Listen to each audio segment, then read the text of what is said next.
Hello, hello. Good morning. The OST name for this is Flowers Blooming in the Church from Final Fantasy VII Remake. Just 1 second here.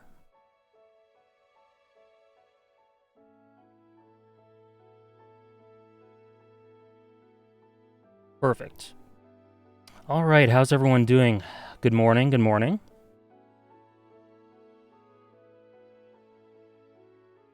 I assume we'll have a smaller crowd today than for the stream on Monday, but that's totally fine. That was for Attack on Titan anyway. Yeah, how's everyone doing? So the plan for today. Oh, nice to see it, Polar. This is my second Twitch stream. All good to hear it, Javen. Okay, so the plan for today, I'm not totally alienating anyone who's not interested in Final Fantasy VII Remake. We're gonna start. I don't know how many of you were here on the Monday stream. If you were, please let me know in chat, just to get a summary or an idea of how many people who were here there that day. But hey, how's it going, Dave? Hey, Spirit Noodle. So the plan today is to continue that top 100 list. Not too much. I'm not going to do a bunch of them, but maybe 10 to 12 of them. I'll just continue to release them. And then after that... Oh, okay, cool. Cool, Dilucio. Cool, Zenon. Yeah, Javen was there. I remember that. So we're going to be doing that for a few minutes, a little bit. We're at 78. I think we might get to... We'll do at least 10. Oh, okay. I understand, Zenon. Just so you know, I have played it before, so I'm not completely blind. So yeah, we're going to be doing that. Afterwards, I'll start this analytical playthrough sort of thing. It sounds kind of pretentious, but all it's going to be essentially is me talking about what I suppose the story, the characters, discussing, theorizing, talking about these sorts of things. So interaction would be very much appreciated, but not completely necessary. I can just talk on my own if I need to. And then, yeah, I'm not sure how long I'll go for, but we'll see. We'll at least do the first couple of chapters of the game. Hello, Crown. Nice to see you. My background, just some matter. Oh boy. What do you think my background is? Just out of curiosity. Because people don't tend to get that correctly a lot of the time.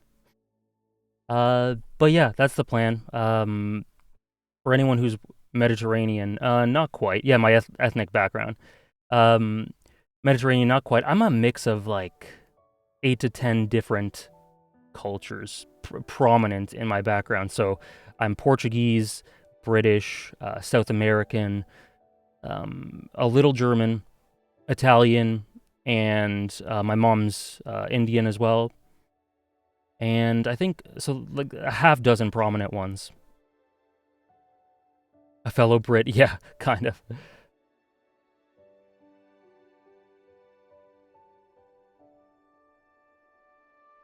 Oh, cool, Vanitas. Glad you could stop by.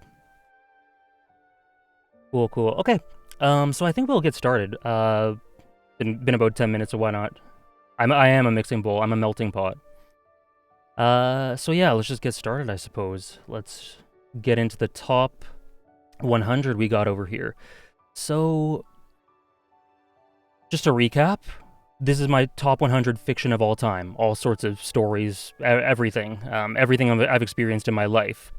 These are the honorable mentions, and then starting from 100 up to 78, we've got Dark Souls 3, Pokemon Black and White, Dragon Age Origins, Final Fantasy 8, Dark Souls 1, Kuroko no Basuke, Wolf of Wall Street, Ouran High School Host Club, Tatami Galaxy, Friday Night Lights, The Sopranos, Community, SSSS Dynazenon, Nana, Chihaya Furu, Super Mario Galaxy 1 and 2, 7, Shutter Island, The Departed, Oyasumi Punpun, 6 Feet Under, True Detective, and Rurouni Kenshin Trust and Betrayal. Those are the first ones I revealed on this list. And Pokemon Black and White, yep, absolutely. How's it going, Shadow? Hey, Killua? The Hunter x Hunter stream. What do you mean? What do you mean by Hunter x Hunter stream? I'd absolutely be down to just talk about Hunter x Hunter in a stream, but I don't know if people would be interested in that. But yeah, I'd be totally down for that sometime. Color coding, yes. So sorry. The up to 89 is a tier. Every color is a tier. Every new color is a tier. Just general how much I enjoy them, how closely I connect with them, if that makes sense. Someone asked if you will do it. Yeah, I mean, I'd be down. I didn't think anyone would really want to since I've done so many videos about it, but yeah, I'd be down for sure. No, 6 Feet Under, the TV show, was on HBO when it aired. Do I know how many colors and tiers there will be? I imagine there will be 7 to 8. And my favorite color is purple. So I'll try to make purple the top tier.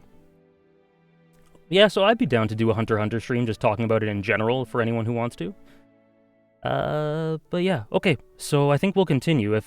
Does anyone have any last questions before I continue? I'll do another at least 10. And I have seen Devilman Crybaby Lancelot. I have. It's a good show.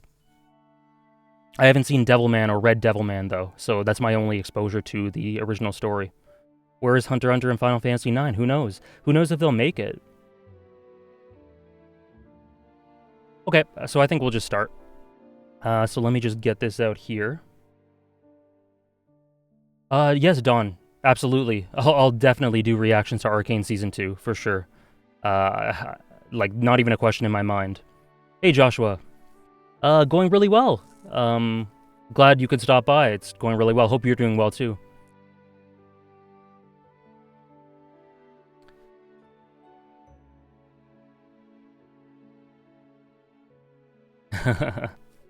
Yeah, who knows? I mean, Hunter x Hunter could be outside of the honorable mentions, or it could be number 1. Who knows? Okay, so number 77. If you want to talk about these ones, go ahead. Whoops. But otherwise, I'll just do a little blurb about it and then just continue. So, number 77, Inception. The movie, the Christopher Nolan movie. I saw it... Let me just change this up, sorry. I saw Inception quite a while ago, I think when it came out in theaters, and it just kind of sort of opened my eyes to what cinema storytelling was capable of. It blew my mind how many layers there were to this. I really, really enjoyed it, and yeah, I don't know, it just kind of awakened some sort of storytelling lover in me. But afterwards, I kind of fell out of love with it because it's a sort of movie where if you know what's going on, like the second time around, you could not be as into it. How's it going, Sondich?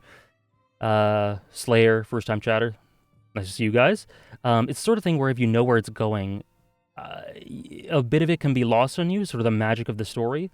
And so I kind of fell out of love with it for a few years, and then rewatched it again 3 or 4 years ago, and knowing where it was going had no impact on my enjoyment at all. Excuse me. How's it going, Sam? So yeah, Inception, number 77. 76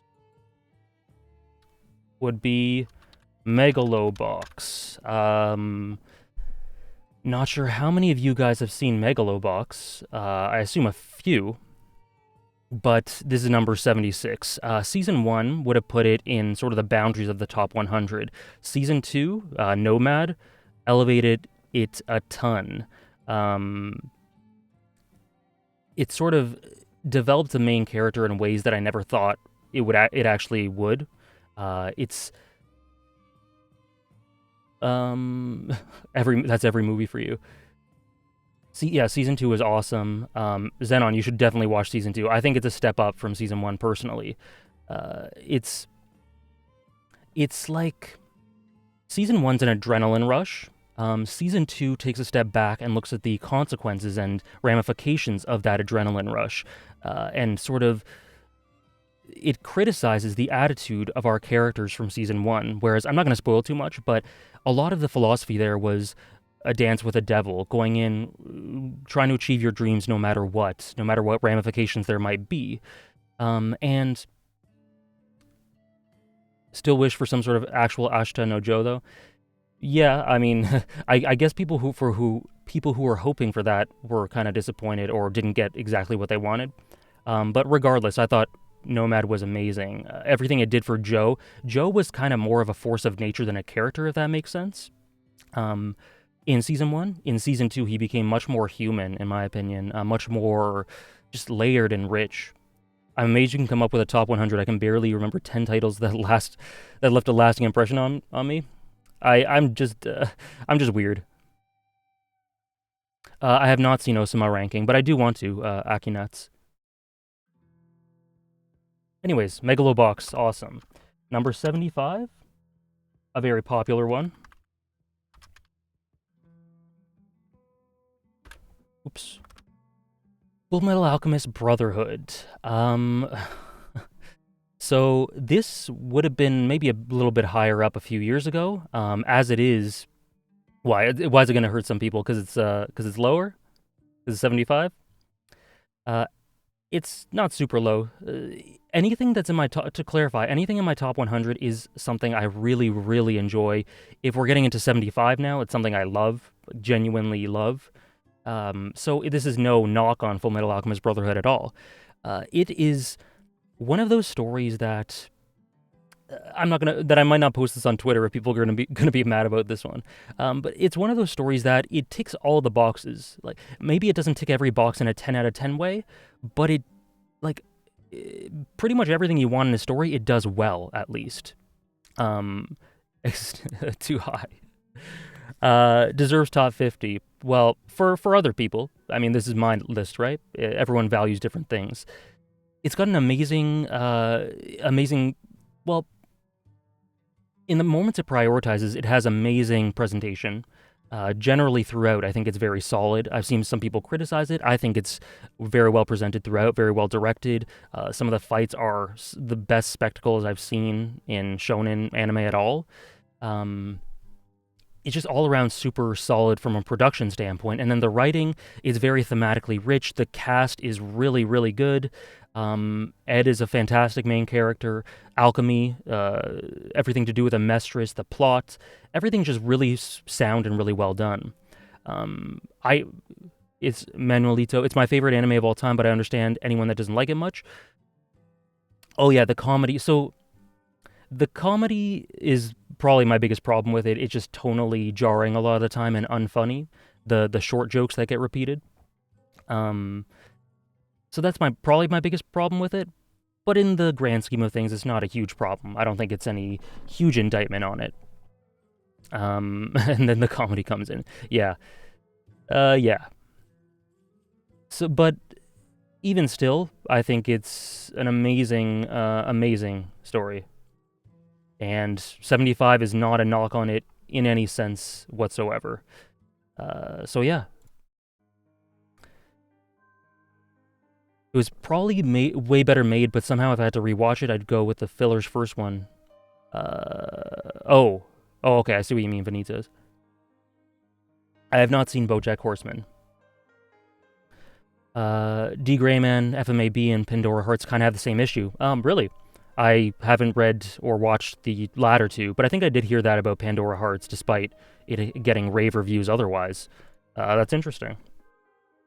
Anyways, whoa, why is it bold now? 74. This one may be a bit less popular. Karekano. This is kind of an unfinished adaptation. Well, not kind of, definitely an unfinished adaptation from Hideaki Anno. Brilliant direction throughout. One of my favorite rom-coms, but it goes places that you wouldn't expect a rom-com to go at all. Oh, you just finished reading the manga? Good. How'd you like it, Basim? So a really endearing main duo. One of my favorite romances in anime in general. Yeah, it's super good. Arima and Yukino, just a fantastic couple, fantastic dynamics. They're each very deep and layered and rich characters on their own. Together, they complement each other and have a great dynamic just together as a partnership. But it kind of blew me away when I first saw it. I was expecting it to be good. I didn't expect it to be as good as I thought it was. If the whole thing was adapted, it would probably be in top 10, 15. Yeah, I mean, it would be way higher, I think. Well, not way higher, but significantly higher than it is right now if I think it was properly adapted the entire way. How's it going, Oblivion? How's it going? Thanks for stopping by. Yeah, it's great. For anyone who hasn't checked it out and wants more of a unique take on rom-com, one that isn't afraid to go deeper into the characters and get a bit experimental audio-visually, go for it. I think it was amazing when I saw it. It isn't anywhere near as good as the anime. Yeah, I don't know because I haven't seen, but I'm not surprised to hear at all that Anno just wrings every bit of quality out of the premise and story.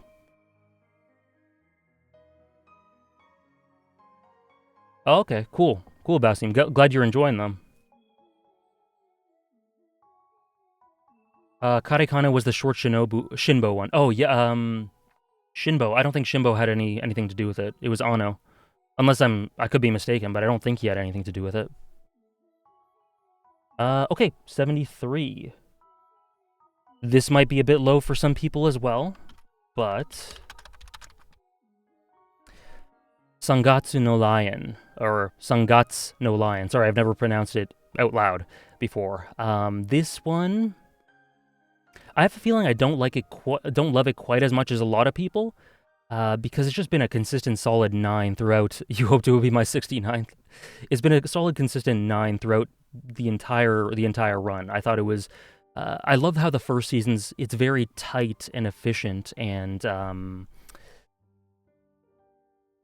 it's perhaps not as broad in scale, but it's very focused, and I think it gets everything it can out of the most emotional and dramatic moments as it explores the characters, particularly Rei.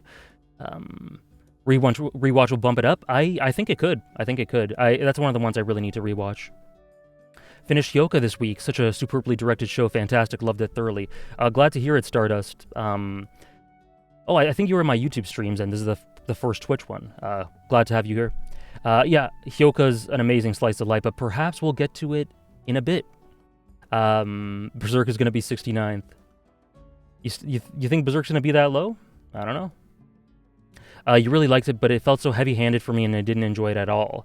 Yeah, I've talked with plenty of people who think that way as well. I've talked with people who think that it's just way too obvious, way too, like you said, heavy-handed, ham-fisted. It just shoves a lot of the symbolism in people's face. I get that for sure, but it always hit for me. There were very few times where I felt like it was totally super redundant or in my face, but I can understand it for sure. I am the guy who made that Kimberly video. Glad you enjoyed it. No, I'm not thinking of these on the spot, Basim. I have a list right on my phone. I'm just reading it off and then typing it in here.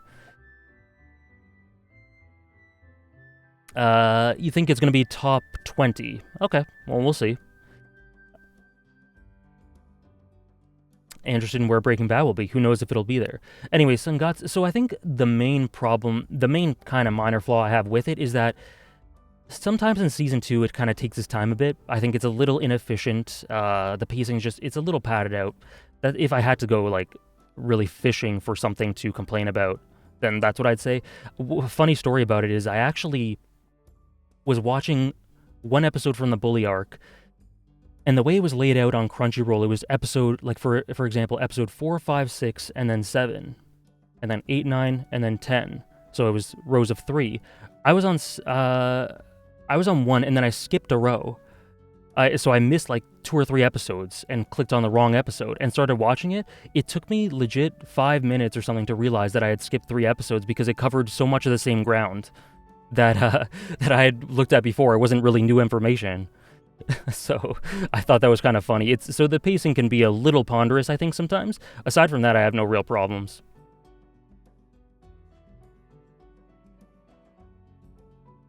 Any interest in the Yakuza games? Potentially. I could potentially play them sometime. You think it would be the next arc in the manga would be really great? I mean, I love the storytelling. If there's like if another year goes by and we don't hear anything, perhaps I could genuinely see myself reading it. It is a favorite after all.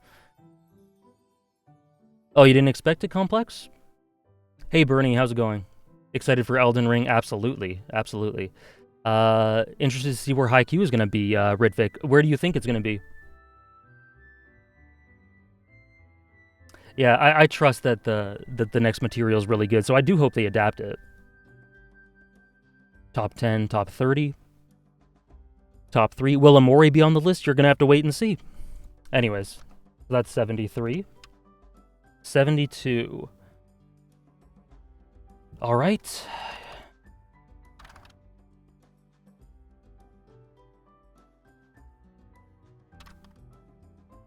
I know there are a couple of people in chat who have an affinity to this series. How often will you still be doing YouTube videos? I'm still going to be doing them. The next one's going to be released on Friday, and I can tell you it's an Attack on Titan one. It's a shorter one, but it's really good, I think. You're happy you made it at all, really. So Fate's Day Night, this is here primarily for Hollow Ataraxia. Sorry if I'm mispronouncing. I've never said that out loud. I think Hollow Ataraxia is genius and in its creative, the way it presents its main themes, the way it uses the structure and style and approach as an outlet for the crux of the main point and the main messages. And I think Angra and Bazette are fantastic characters. Okay, I said it correctly. Haikyuu going to be lower than we expect, same for Berserk, but they're going to make top 10 easy. We'll see. Ritvik, you can check my, there's going to be a VOD, my reaction for the first Attack on Titan episode, and there's going to be a VOD for the stream where I discussed it, so those will be out on my side channel soon, and you can check you can check those out. I've had this tab open the whole time waiting. Yeah, I've been live for almost half an hour. What's up, Critty? Okay, so yeah, so Hollow Ataraxia is essentially the reason it's here. I just love everything it does with all of that, but at the same time, I really like a lot of what Fate's Day Night, the base visual novel has to offer. I think Shiro's a fantastic main character. I don't like him as much in the Fate route, but he's great when all is said and done. One of my favorites, top 20 or so. Favorite anime dub, I wouldn't be able to narrow it down, but Bebop one of them, Baccano one of them. It is your all-time favorite moment? Yeah, not surprised at all. I mean, knowing you, not surprised, but just in general, because it's so good.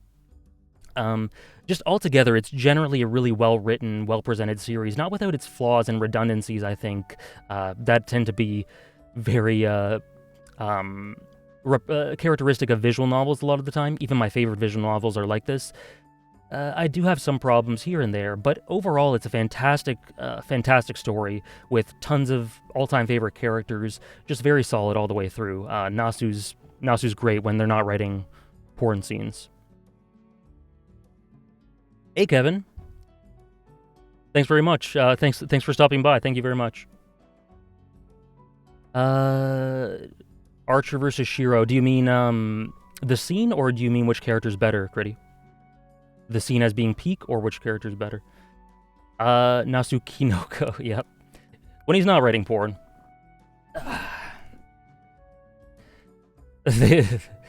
on the fight? I think it's, if not the best scene in the entire visual novel, top 3 at least. I think it's just an encapsulation of everything that's great about each of those two characters, their dynamic, the way in which they contrast each other, and the sort of admiration behind Shiro's ideals, even if they may be, from one point of view, redundant or pointless or futile, how the sentiment of them carried through Shiro is, in and of itself, an admirable and beautiful thing. And I love the way it, sorry to mention Fate Zero, but I love the way it connects with the writer's philosophy. It's kind of a carry-on from that prequel. So I just love everything about it. Top 5 fight in anime for me, and one of the highest peaks I felt. Yeah, totally understandable. I think I didn't like it as much in the anime because I didn't buy into the adaptation as much, but I think if I were to watch it now, knowing the context from the visual novel, I'd like it a lot more. And I know as a spectacle, it's top class, right? I was not wrong. Exactly. Exactly. But yeah. So, Fate, number 72, and I do want to reread it, so it could go higher, or it could go lower if I just don't like it as much as I remember, but I can't really imagine that happening. I think it could go higher. Too bad Rev's not here. Mention one of his favorites, or his favorite, I think. I saw your My Worst Video playlist on your channel. Don't you like what you said in those videos anymore? Not really.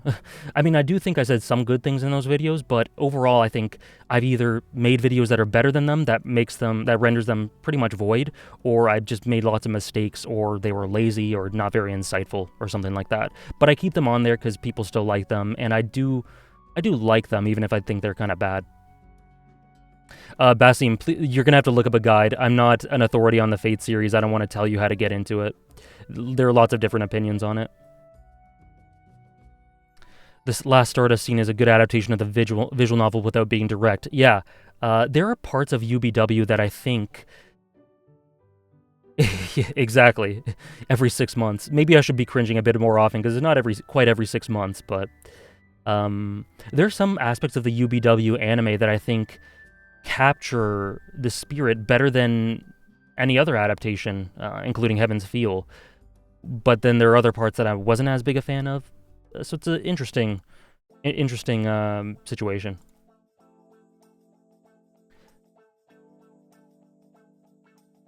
Every day. Okay, 71. Oh, interesting that we have this song playing. Persona 5 Royal.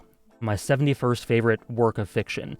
A lot of the reason it's on here is the story has plenty of problems with it, in my opinion. And I do think that it is not as focused or tight as it could be. There are just parts throughout it where you're just kind of rolling your eyes and waiting for the next little segment or next arc. But however, with the royal content, it is too padded out. It definitely is. I think most would agree, even the people who love it. With the royal content, it just pulls everything together in such a thematically satisfying, beautiful way with the new additions, the new characters, how it carries on the themes in a much more somehow cohesive and satisfying way than the base game, even though it wasn't part of the original script or story. It's just amazing what Royal did and how it elevated it. The line that always gets me is when Archer says, it's like I'm being forced to look at an old mirror. They're really... Yeah, that's a beautiful line. It kind of summarizes the pain of both nostalgia and sort of the idealism of our younger selves, particularly his younger self. It's quite beautiful.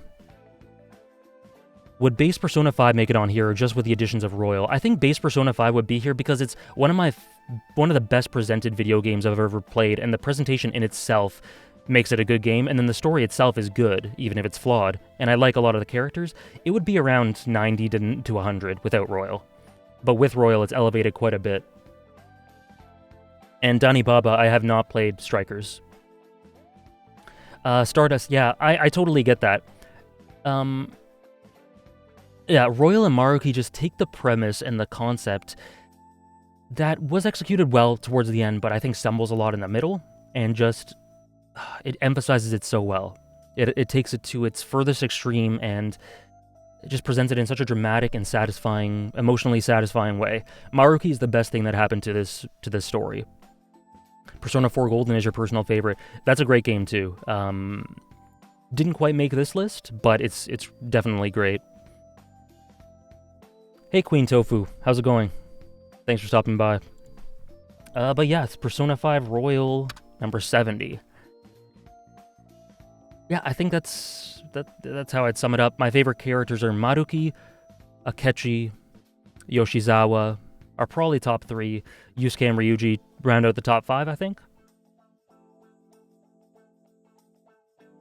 This is my top 100 fictional characters of all time. I'm just going to go through a few more, and then I'm going to start into Final Fantasy VII Remake. A few more minutes. Haru would most likely be 6th. I really like her. Give him a try, Zen, on it. Well, oh, you only have PC. Okay, sorry. You can play 4 on Steam, I think, though. Kanji's awesome. I love Kanji. Naoto as well. Number 70. I made a 1-hour video on this, and actually made some mistakes in that video, so it should have been about 10 minutes longer or so. Fire Emblem Three Houses. This is my favorite Fire Emblem game. I think that what it does with the different routes and perspective and how that integrates with the setting and the societal conflicts and how this world is built through the lore and the history and everything. I think it's really fascinating, really well presented. So many prominent characters have different backstories and backgrounds and why they think the way they think, and seeing them collide and bounce off of each other as the story progresses, and how they tackle this conflict with regards to crests. It's all just super nuanced, and there's tons of thought put into it. Strong Claude hours. Yeah, and the cast is brilliantly done. It's one of my favorite video game casts, to be completely honest. Claude, Dimitri, Edelgard, Sylvain, Ferdinand, Dorothea, Rhea. Rhea's really good too. Best Root, also Edelgard is hot. Fair.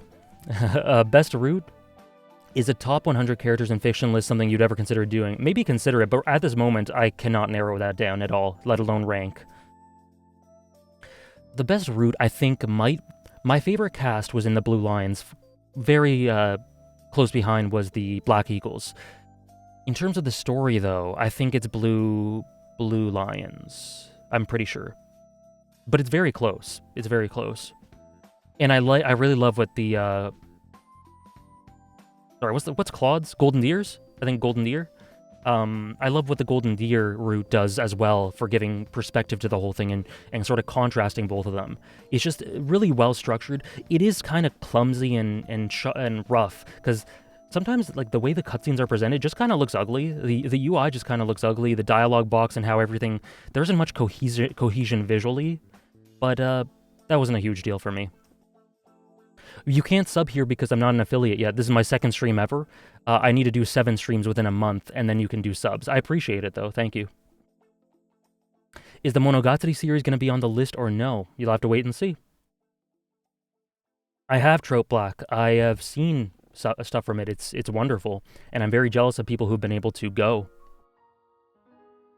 Okay. 69. Someone predicted this was Berserk. Someone else predicted it was... I don't remember, actually. This one, I don't think a lot of you will be able to relate to.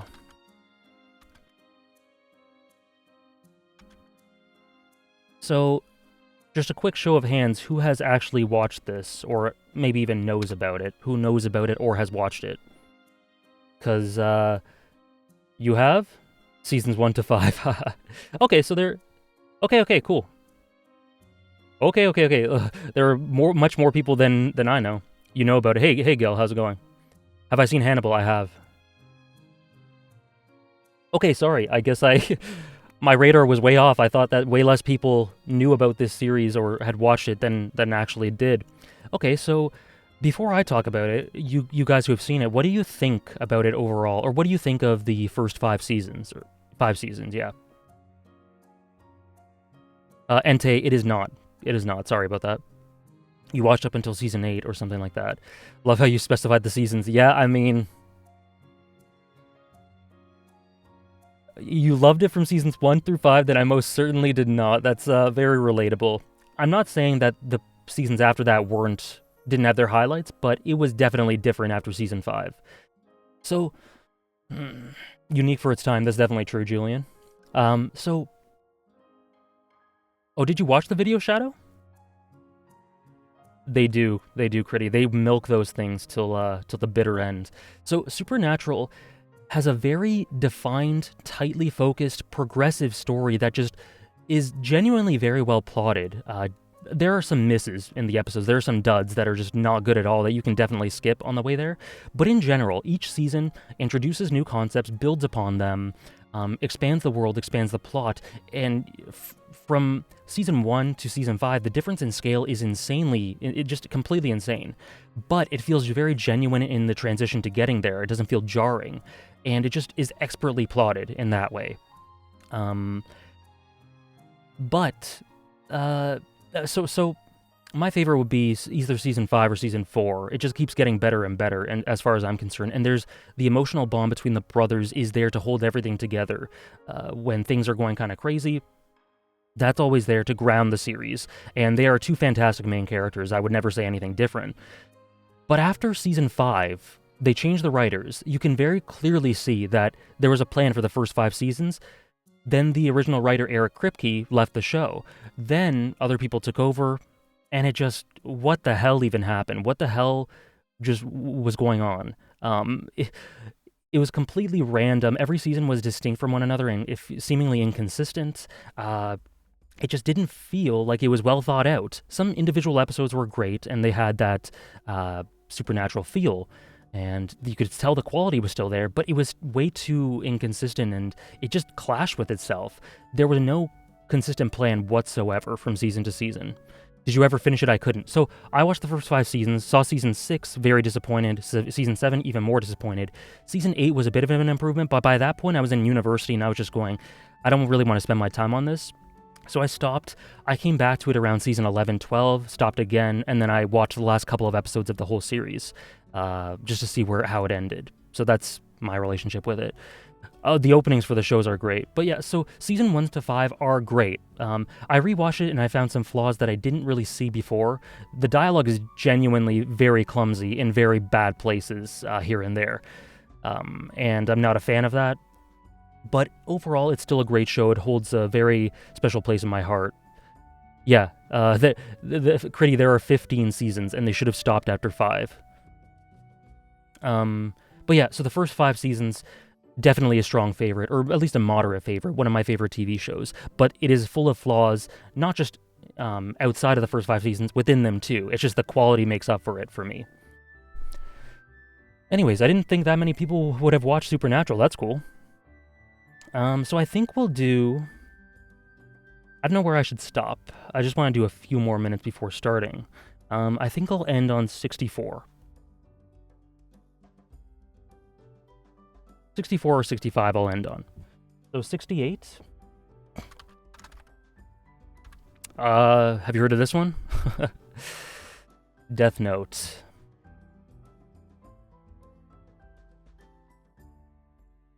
You think Monster would be this low? Relatively. So Death Note. Death Note's brilliant. Death Note is one of the best, as far as I'm concerned, thrillers. But so something about Death Note is, I was talking about this on Monday, is that it's one of those stories that is very blunt with a lot of the things it's trying to get across. But at the same time, the more different angles you approach it with, and the more you think about what it's doing, and the tone and the approach, and everything that's going on, the richer it is. It is a supremely rich story. Unlike Supernatural, Death Note never declines in quality. It's true. It's true. People say that it gets much worse in the last third. I completely disagree. Death Note is, well, a rare... because people think of it as kind of, we mock it, we joke and say it's niche. It's one of the first anime you think of when you think of anime. But it's actually unique in how it's approached, in my opinion. It is, in my opinion, a thrilling, like a thriller, psychological thriller, fast-paced, very bombastic tragedy, almost Greek in style. It says a lot about it is a lamentation of human nature and cyclical power struggles and the human ego and pride and everything that has to do with that. It approaches that, and it's taut, it's quick, it's tightly paced throughout. It's very well directed by Araki. Probably my favorite of his work in terms of his direction, and it's just very thrilling throughout, very easily bingeable, but at the same time, it's very rich, very clever, yeah, like you guys are saying. Thoughts on Nier and Mello? I think that I wouldn't call them masterful characters or extremely great, but I think they're both very solid, very good. They perform their roles.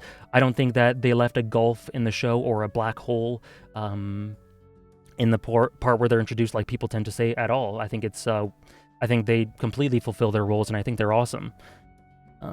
Everyone could watch Death Note and enjoy it, even if they're not keen on anime. I agree, yeah. As long as they're down for something that can get quite depressing.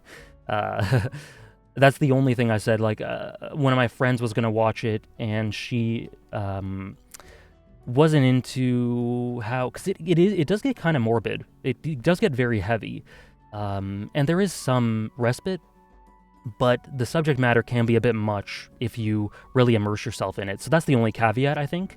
But aside from that, it's totally approachable for most people.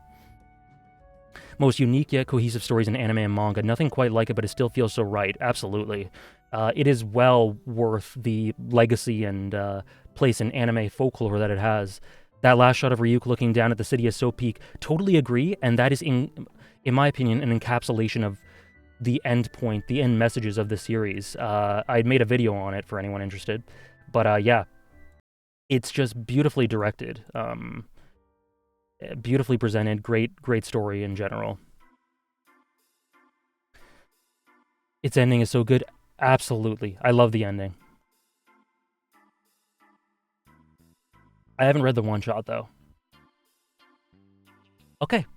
That's 68. Wonderful story, Death Note. Number 67, we talked about it a little earlier. I probably don't have as much to say about this one, but a few of you have watched it. My favorite slice of life, pure slice of life, I think. One of the best presented anime, one of my favorites. I knew it. Oh, there's a few second lag, so I don't know if you were cheating or not. Just kidding, Bernie. Very quirky, very mischievous, very oddly dark. Tonally, it's very interesting throughout. Very lovable cast, and yeah, it just hits all the right spots. I actually didn't really love it for the mysteries as much as how much they revealed about the characters and how they approached these situations and how they grew and bonded in a very organic and subtly presented way. It doesn't front load anything. Hyoka. Hyoka is truly special. Totally agree, Ember. Takamoto's directing, yep. The framing. There's a YouTube channel called Replay Value who's done a whole series on every episode of Hyoka who dissects the directing. It's like masterfully precise in what it's trying to do. Would recommend that video series for anyone who's interested. Best Slice of Life. Wish I got a season 2 since there's a lot of source material. I would have been down for that, yeah, for sure. Not my thing, but I still enjoyed it a decent amount. Oh yeah, I remember when you checked it out, Shadow. Glad you still enjoyed it. Will Steins Gate appear in the list? We'll have to see. You'll have to tune in future streams. What is your favorite episode of Hyoka? Mine is... I don't know my favorite, to be honest. I wouldn't be able to pick one. It's very consistent throughout. Oraki, one of my favorite protagonists as well. In my top at least 25, I believe. But yeah, Hyoka, wonderful. And I'll do 3 more. I'll do 3 more.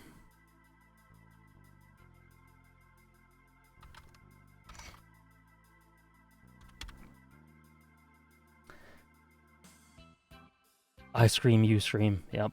Would you need to watch the series before watching the YouTube video? For... What were we just talking about? Crap, what were we just talking about? Sorry, I've forgotten. If it's about Hyoka, yes, most of my videos you have to watch the series before watching the videos, unless you don't care about spoilers. Yeah, if you're talking about my Hyoka video, I think you do. I think you absolutely do. But anyway, Into the Spider-Verse is number 66. This is my favorite. Oh, actually, you know, I have to add to my honorable mentions.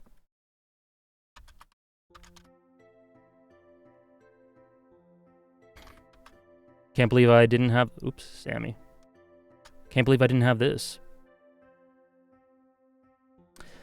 But Spider-Verse is my favorite Spider-Man anything. It is... Well, the visuals and aesthetics speak for themselves. But... Shadow Lightning, hello. Thanks for stopping by. Nice to meet you, too. But... it's just... I don't know. How do you even... That's there because Spider-Man 3, isn't it? No, not really. I enjoy Spider-Man 3. I don't know. I don't even know where to go with this one. What do I say about Into the Spider-Verse? It very much speaks for itself. It is everything it does feels right, feels on point. It's consistently tight, taut, focused, entertaining. Miles is super endearing. You just wish the best for him. Yeah, it's just perfect. One of a kind experience, totally. Kung Fu Kaio. Oh, glad to hear it. Thank you very much. Have I played Bloodborne? Yep. Since 2017, 5 years almost. Nice to hear. But yeah, I mean, I kind of had a loss of what to say about Into the Spider-Verse. It's just so great. I have problems thinking of any flaws. It's just consistently enjoyable and makes you emotional, makes you happy, makes you hype. I don't know, right? You've all seen it. You know what I'm talking about. Too much Paula. I have a Arcane reaction series on my second channel. Currently releasing. I've released up to episode 7, and yeah, I've seen the whole series.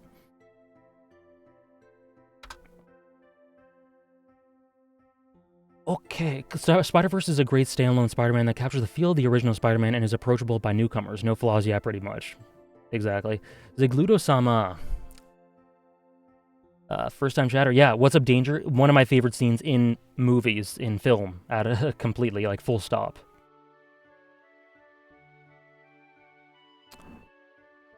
Do you collect manga? I don't. I have 3 manga that I collect manga for, but that's just because they're 3 of my favorite stories. Yeah, I have seen this trailer. Yep. Hyped for the second one, for sure. Alright, Dave. Thanks for stopping by. Okay, last one before I start Final Fantasy VII Remake. Vinland Saga. Number 65.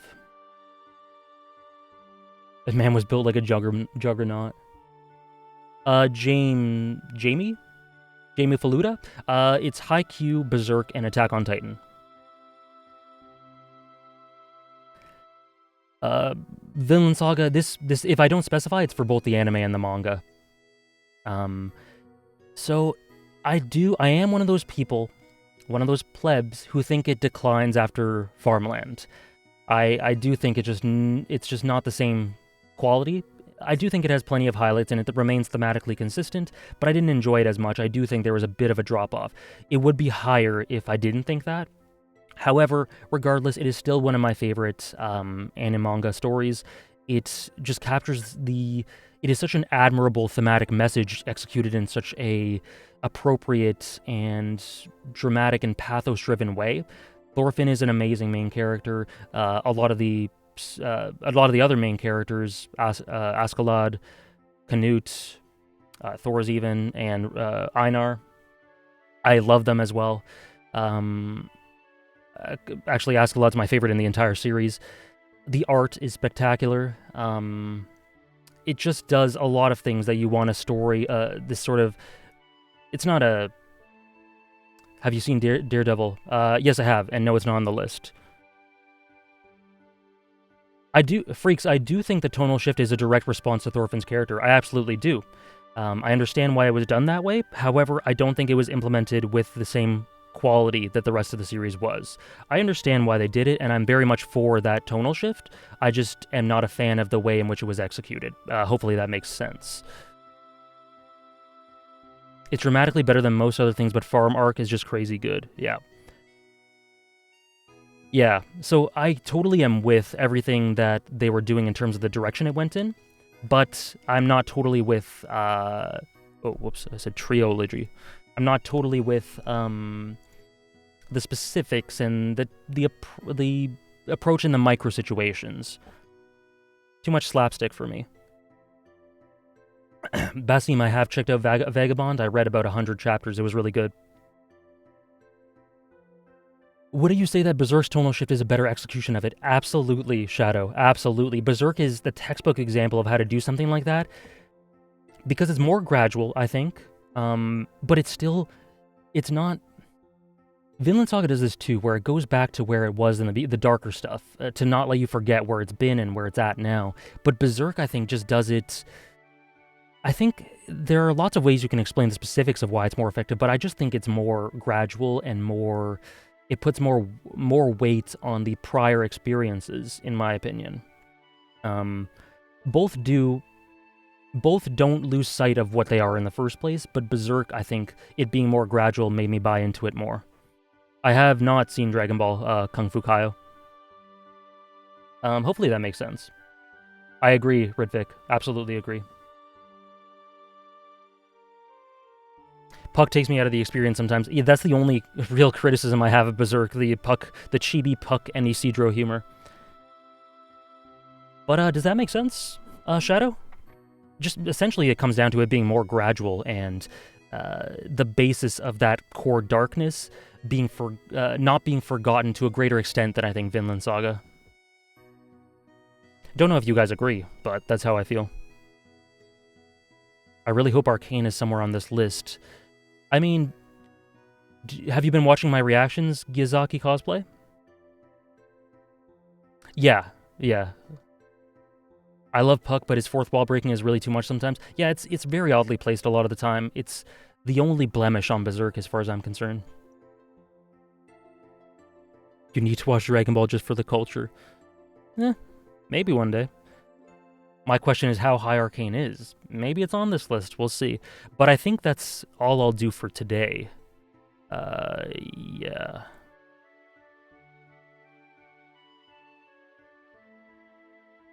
Yoga. Vinland Saga. And then we'll do... Which color should we do for this one? We'll do like orange. Because that's one tier.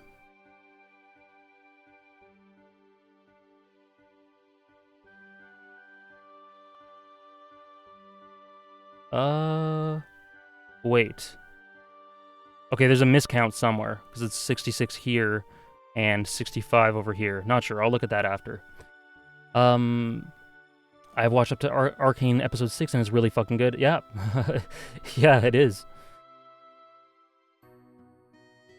What do you guys think about the thought that Puck is integral to keeping the story from getting too dark? I agree with that. I just think it's much more effective when there aren't as many other means of keeping the story from getting too dark so early on, prior to the Conviction arc, is I think where Puck shines, or I guess the first half of the Conviction arc.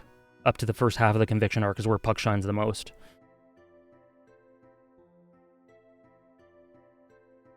Giyazaki, Oil and Water is out. Is it? It's only out on Patreon, I think. It shouldn't be out on YouTube publicly. If it is, I have to shut that down. Ridvik, you're gonna have to wait and see. As someone who has never played the original Final Fantasy VII, would you recommend playing the remake? I'm going to get into this in a few minutes when I start the actual game, but yes and no. I'll explain it better later. Okay. I have seen some, Paula. So I think this is about it. Oh, I see the problem. Inception was... Okay, this is the problem. I misplaced Inception.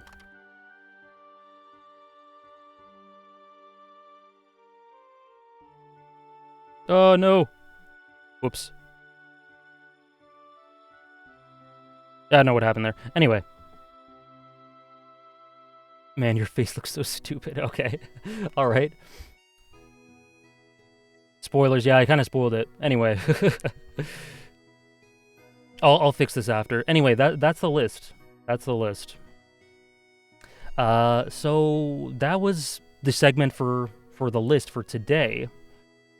Finally got a stream. Sorry if you've talked about it before, but what draws you to the Raimi Spider-Man trilogy? If I had to sum it up in one word, it would be the honesty and candor and pure passion put into it that's so obvious through just watching it. It's just, it's immersing yourself in passion in film format, if that makes sense. It's just so genuine and heartfelt. Alright, thanks, Shadow. Okay, so we're gonna start... I guess I should change the music now. After an hour, this is longer than I planned. But we're gonna start Final Fantasy VII in just a second. Will I share the list somewhere? I'll put out a full video splicing all these bits together once the whole thing's done. And that'll go on my second channel for sure. And I might post the full thing on Twitter, but people were being really mean about it, so I don't know if I will. We'll see. It'll be available somewhere. All right, sounds good. So anyone who wants to stick around for Final Fantasy VII Remake, I appreciate it. I see that most people are here, seems to be here for the top 100, but anyone who wants to stick around for this analytical playthrough, that would be cool. Any tier list this stream? Not this stream. Just Final Fantasy VII Remake from here. Okay, glad to hear, Saren. At least I'll have a couple of people. So, Final Fantasy VII. If you're still here, I'm curious about your guys's. Oh, you came for Final Fantasy VII Remake, and you're going to be streaming soon. Okay, so Critty, I'll get to the at least first 10 minutes so you can see the opening cutscene because I think it's pretty damn awesome. So I'll play that before you start because you start in about 20 minutes or something. So I'll quickly do a preamble and then we'll start it. Great. So I am playing the PC version. So just a quick thing about my relationship with the game is that Final Fantasy VII Remake came for me at a perfect time because I don't know about you guys, I'm an outlier when it comes to this, but I didn't buy into Final Fantasy VII, the original, as much as a lot of people tended to. I loved it, but I loved it to a significantly lesser extent than a lot of people. People had it as their top 5 games or something. And for me, no problem, Basim. For me, it was hovering around top 25 or something like that. Oh, okay. Okay, sounds good, Critty. As long as you're okay with spoilers, because I'm going to be, like, this analytical playthrough is going to be rife with minor spoilers here and there if you don't want to know what some of these characters are like. But I have a feeling you knew that already. Yeah, no problem, freaks. So yeah, I loved Final Fantasy VII. Haven't read One Piece, Resting in Motion. I love Final Fantasy VII, but I didn't buy into the setting, the franchise, the characters, and how it all integrated together.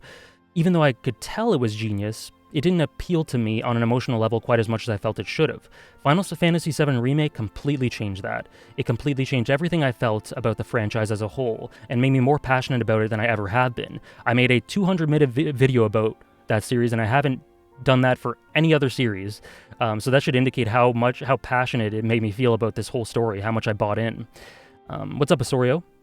A replay of the OG in preparation for Final Fantasy VII Remake, and it became one of my favorites. It's got a goated plot, and Disc 2 is peak aside from filler. Yeah, it is one of the best plotted video games for sure.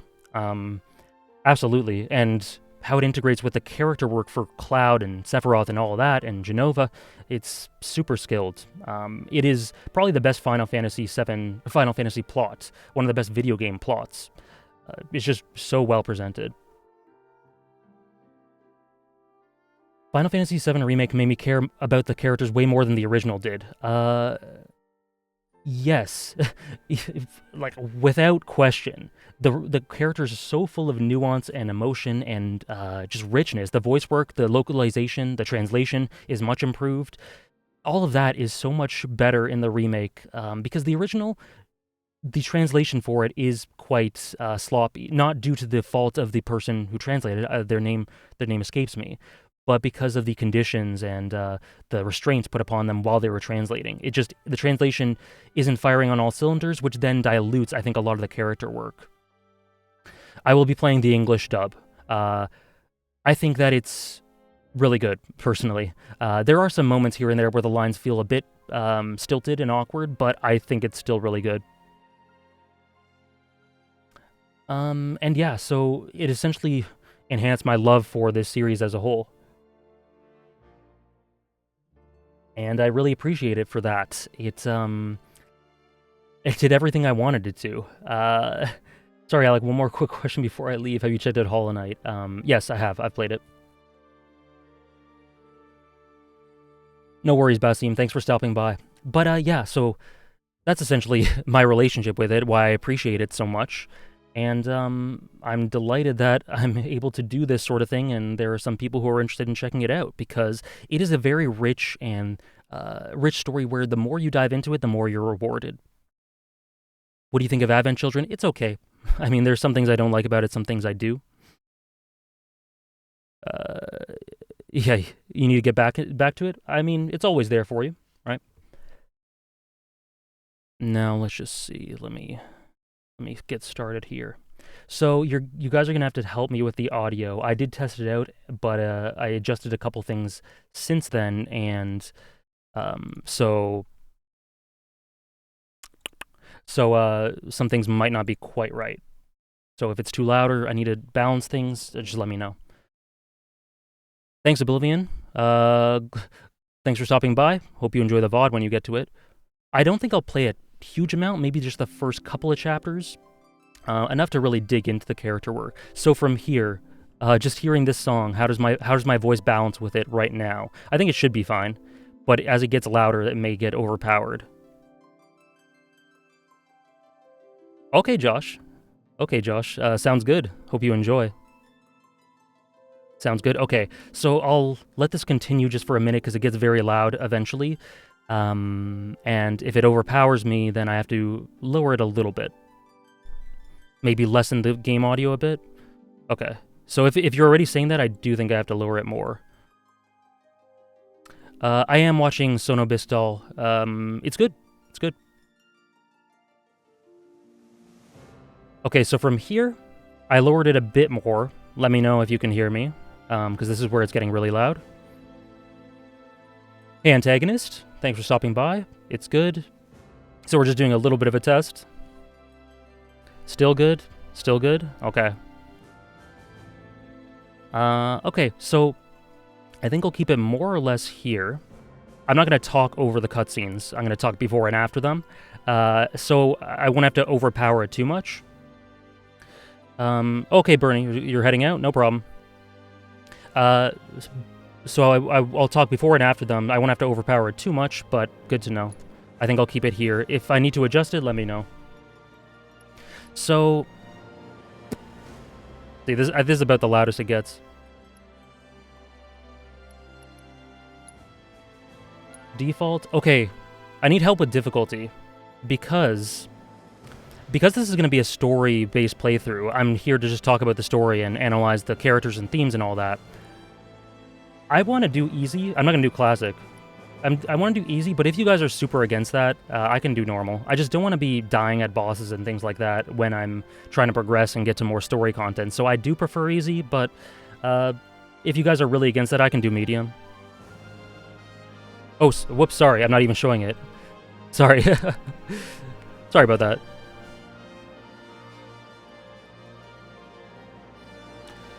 Easy is all good? Okay, alright. Sounds good. Thank you, guys. Sounds good. Alright. I'm gonna pause right before we start so I can say a couple things. Okay. So, I'm not gonna talk during this cutscene. It's an amazing cutscene. It's gonna last 6 or 7 minutes or something like that. Couple things I want to say before we get into it is pay attention. This game is essentially, a lot of the story of this game is drawing attention to the fact that you will know, like any rational adult, I'm in love with Tifa, me too. We're all rational adults here. This story is very intent on making sure that you know that it, or in letting you know that it knows that the vast majority of people who are playing this have played the original. And so it does lots of things that diverge from it to accentuate certain aspects and sort of give you some hints about where it's going. So with regards to this, the Italian government is now too. Yup, that is funny. That was really funny. So with regards to this opening cutscene, it'll do basically a 1-by-1 with way updated graphics retelling of the first cutscene from Final Fantasy VII, but with the notes of One Winged Angel. So the ominous notes of Sephiroth's theme that punctuate the scene here and there. So just pay attention to those. I'm sure you have if you've played it already. But yeah, those on their own tell a story that this is going to be divergent right from the start.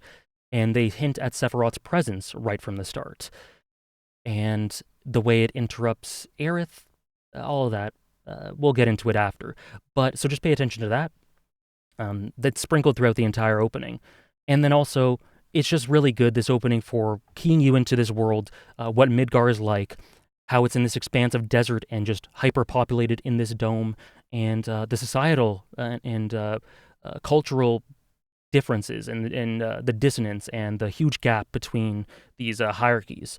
The rich get richer, the poor get poorer. It'll show you all that sort of thing. So just a few things to keep your eye on for this opening cutscene. It does a lot. Same antagonist. I'm in love with both. Okay. So I think we're gonna get right into it then. Just keep an eye on those things. This gives me chills every time I watch it. Here we go.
This is very important right here.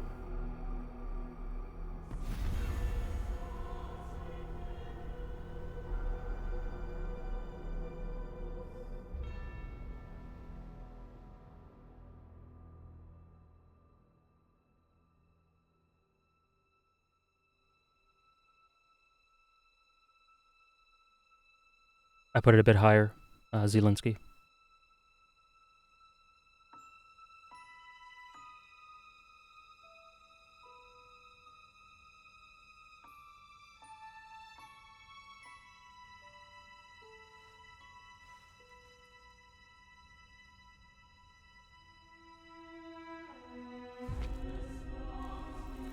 Right there.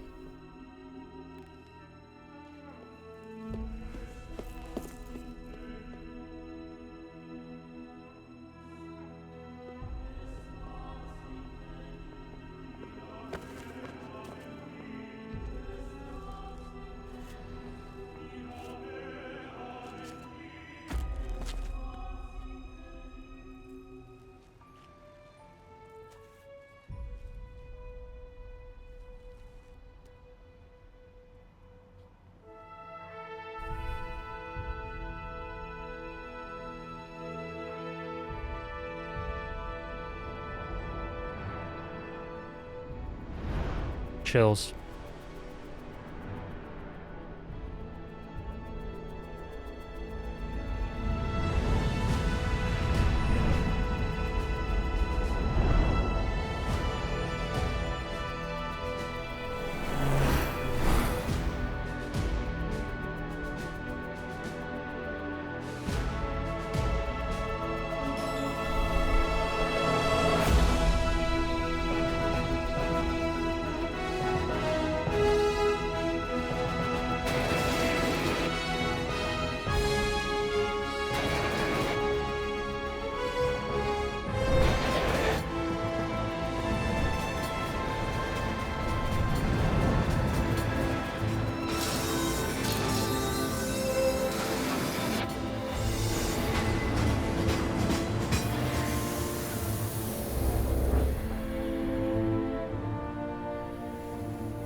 Gives me chills every time.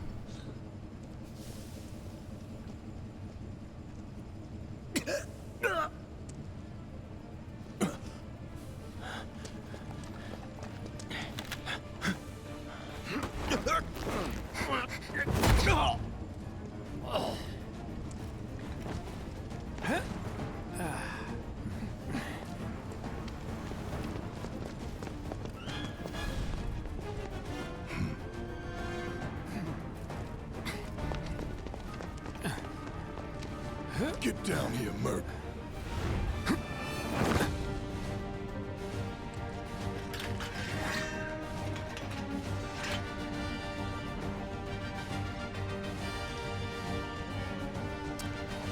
Okay. Okay, so just gonna pause it for a quick second here. So that is one of, if not the best video game intro I've seen. There are very few that I like better than that one. It establishes so much, and it establishes the ominous notes of Sephiroth right from the very beginning. From the beginning, you know that something is off. Aerith never gets disturbed like that in the original. She never hears something, or whatever that is. So it's all the beauty of the original, but with this glitch in the Matrix, right? Something is off. And then just the music, how everything transitions into itself, the synchronicity between the music and visuals, it's totally beautiful. Yeah, it's the first time watching this and still loved it. Wow. Some of you guys are seeing this the first time right here. Okay, so I could talk more. We'll talk more about the characters, but I think we should just get into it here. Oh! Who goes there? You're up. This first chapter does so much for Barrett. Okay, sorry. I actually don't remember how to play this, so let's see. Hold square. Okay, yeah. You're coming with us. Nice and easy. Don't think so.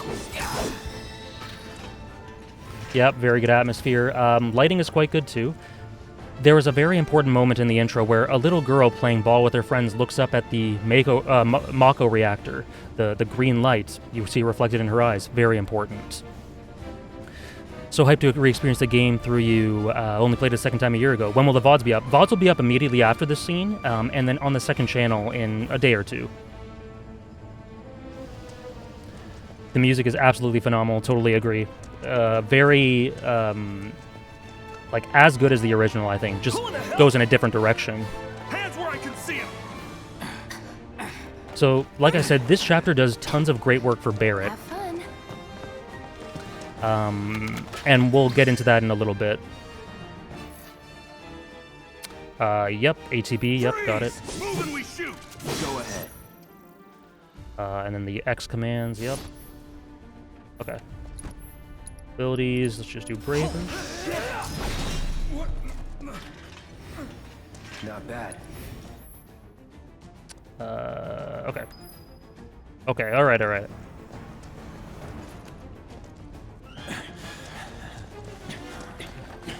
So what do we know here? Cloud is a merc. They're carrying out some sort of mission. Yeah, what he said. These guys are really cool freedom fighters in some way. Yeah, the tutorializing is a little annoying. But whatever. Also, look at what happens to this enemy when he gets killed. Look. He dissolves into green particles. Now, that is something that just happens in video games. Enemies just dissolve. But in this game, it's completely consistent with the worlds, right? They dissolve into the life stream particles. So just a neat little detail that makes it contextually consistent. How many times have you beaten the game? I've beaten it twice. This is the third time I'm playing it. But I have watched lots of playthroughs and reactions.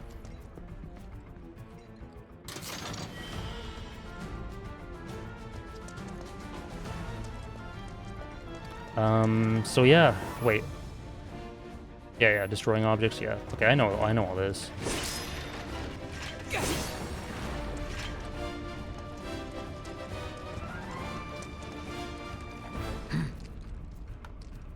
So what's Soldier Boy's deal? Is he one of us now? He's got balls, this, what was his I have name played again? it, Paula. Cloud Strife. Right. And he isn't a soldier anymore. Still, he's a professional, unlike the rest of us. I'm glad to have him. This is a one-time gig. When it's done, we're done. When it's done, we're done. I totally agree, Critty. I love that in Soulsborne games as well. Also, pay attention if you guys haven't played this game before. Badger from Breaking Bad voices this guy, voices Wedge here. I'd say you're not even reading the same clock. Hold on, let me just do... I think subtitles are off.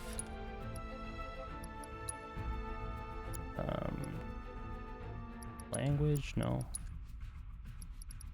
Where's subtitles?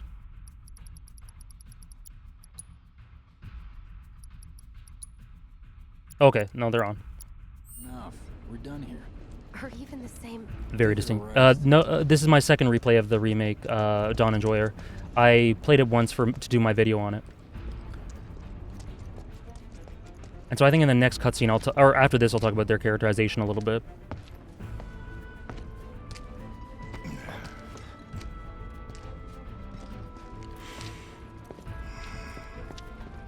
Come on, nobody do something this crazy just for money. They may not think you're a true believer, but you know what I think? Not interested. What?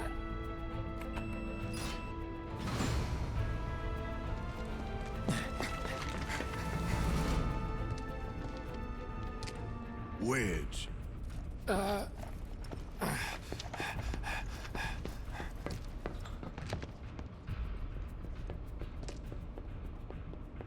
You better be worth the money, Merc.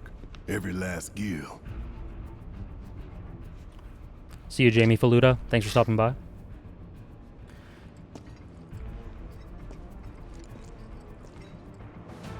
The shot right here.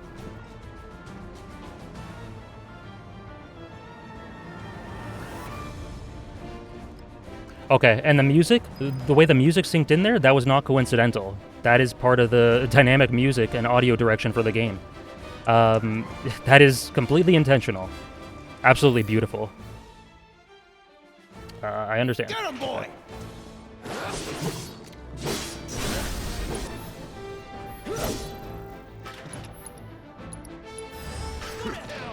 Hey! Looks like you're next. Glad to hear it, antagonist. Yeah, it was not coincidental at all, yeah. So, just talking about the character work here... Wait. Am I missing something? Oh, okay, no. So just talking about the character work here. Nice, again, some nice dynamic camera work here. They're humanized instantly. You see Jesse talking about how Cloud's cute, Big's kind of complaining, Wedge being, exactly, Critty, it's beautiful. Wedge being, you know, idealistic and a bit of a bumbling, a lovable bumbling fool. And then, but then, so they're all humanized. Then we have Barrett. There's lots of posturing. You can see in his body language he's trying to be very forceful, very impactful, very intimidating, very authoritative. What I'm trying to say here is he is trying very hard to make it seem that way, to make him seem competent and make it seem as though he knows exactly what he's doing. He knows what this mission's all about. He knows what's going on. However, Barrett is exactly the opposite of that. That is a psychological defense mechanism to try and comfort himself and get himself ready for this when he really doesn't understand the full impact and the full ramifications of what he's doing. But we'll see more of that later. But pay attention to Barrett throughout this opening because he does lots of things that key you into his actual psychology. He is not comfortable.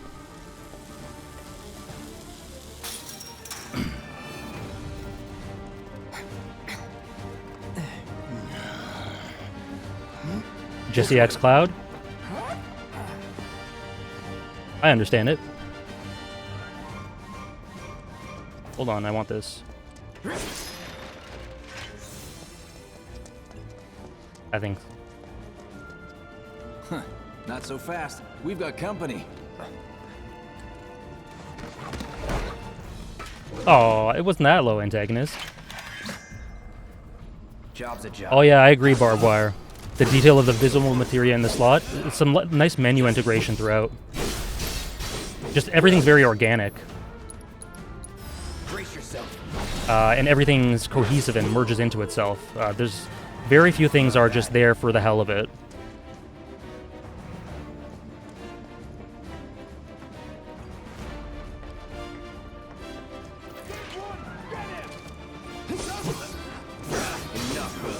And then, as well as Barrett, there are a lot of nice things done for Cloud's characterization here too, but I'll mention them in a little bit.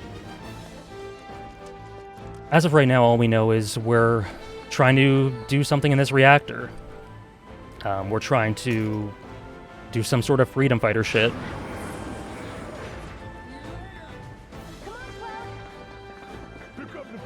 Also, environment design, like first class from the beginning. There's some textures that can be a bit off, but this is actually integrated, so there shouldn't be much of that. There's just detail in every facet of this. Whoops, where am I going? I'll secure our escape route, okay? You go on and catch up with the others. Yes, sir. The combat is revolutionary for the franchise. They got a pretty good balance between strategy and action. Yeah, some people have I've seen some slander for it, but I think it's really good. I enjoy it a lot. It's not perfect, Soldiers but... may attack on command, but I hear they make good guard dogs too. Bet you've seen a few reactors. So how do we get to the bridge above Mako storage? Ain't holding out on me, are you? Stamp scared to bite the hand that fed him? Or is he a loyal little doggy? Have it your way, Mutt. We can do this with you, or we can do this without you. Different reactor, different layout. Depends when it was built. Never seen one like this, but I'll manage.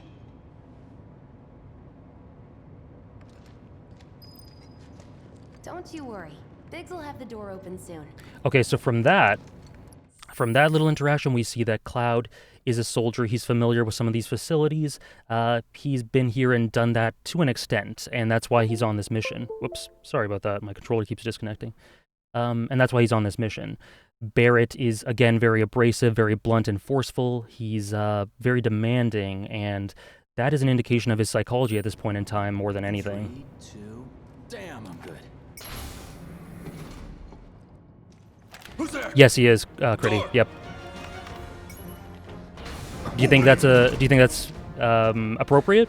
Is that a Sakurai character? It's over. That's my line.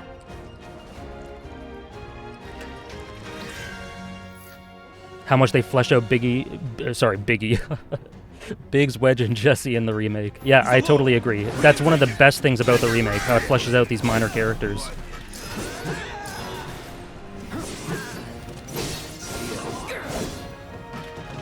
Watching Final Fantasy VII gives a very different perspective than playing it. Yeah, you can appreciate the genius and the direction. This is one of the best openings to a game, for sure, that I played. Simmer down, hotshot. Simmer down. This is an important scene coming I up. know someone who can get us the passcodes. Notorious B.I.G. Pity no one else at command will talk to us, but what can you do? And we're good. Careful in there. I got this place covered.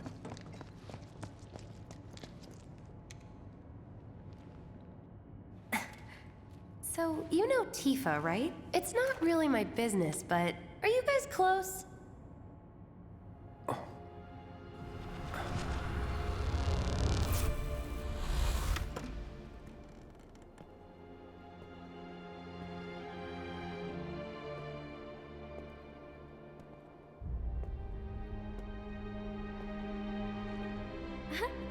Cloud!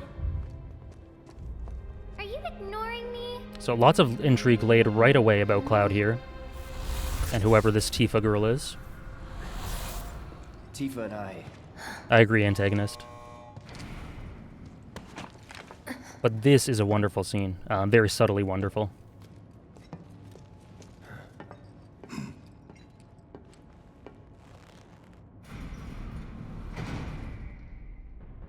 Oh, sorry. This is before it.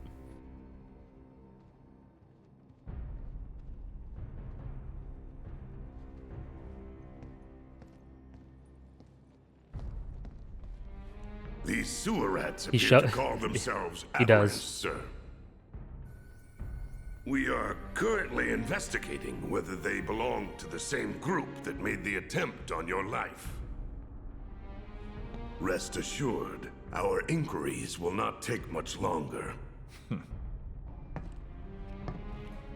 This pump's sole purpose is to drain the planet dry. While you sleep, while you eat, while you shit, it's here sucking up Mako. It doesn't rest, and it doesn't care. You do realize what Mako is, don't you? Mako is the lifeblood of our world. The planet bleeds green like you and me bleed red. The hell you think's gonna happen when it's all gone, huh? Answer me! You gonna stand there and pretend you can't hear the planet crying out in pain? I know you can! You really hear that? Damn straight I do! Get help. Say that again! I'd worry less about the planet and more about the next 5 seconds. Save the screaming for later.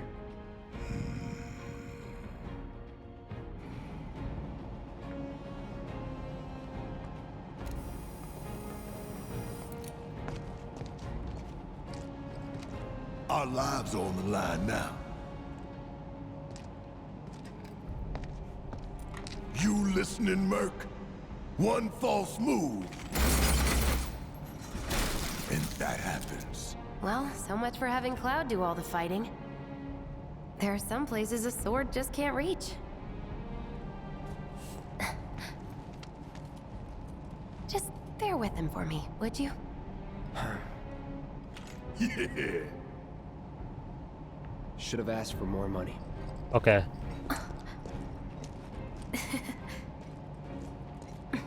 So it is a weird interaction.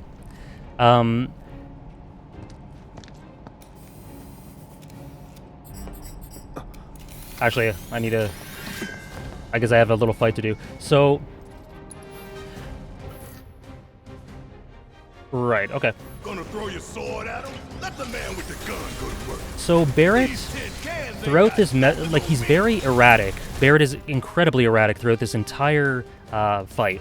Or, sorry, this entire mission, and you see it in the elevator scene there. He's, like, overzealous to a bizarre degree. He's very passionate about the planet crying out in pain. When Cloud says any little thing, he just lashes out on him.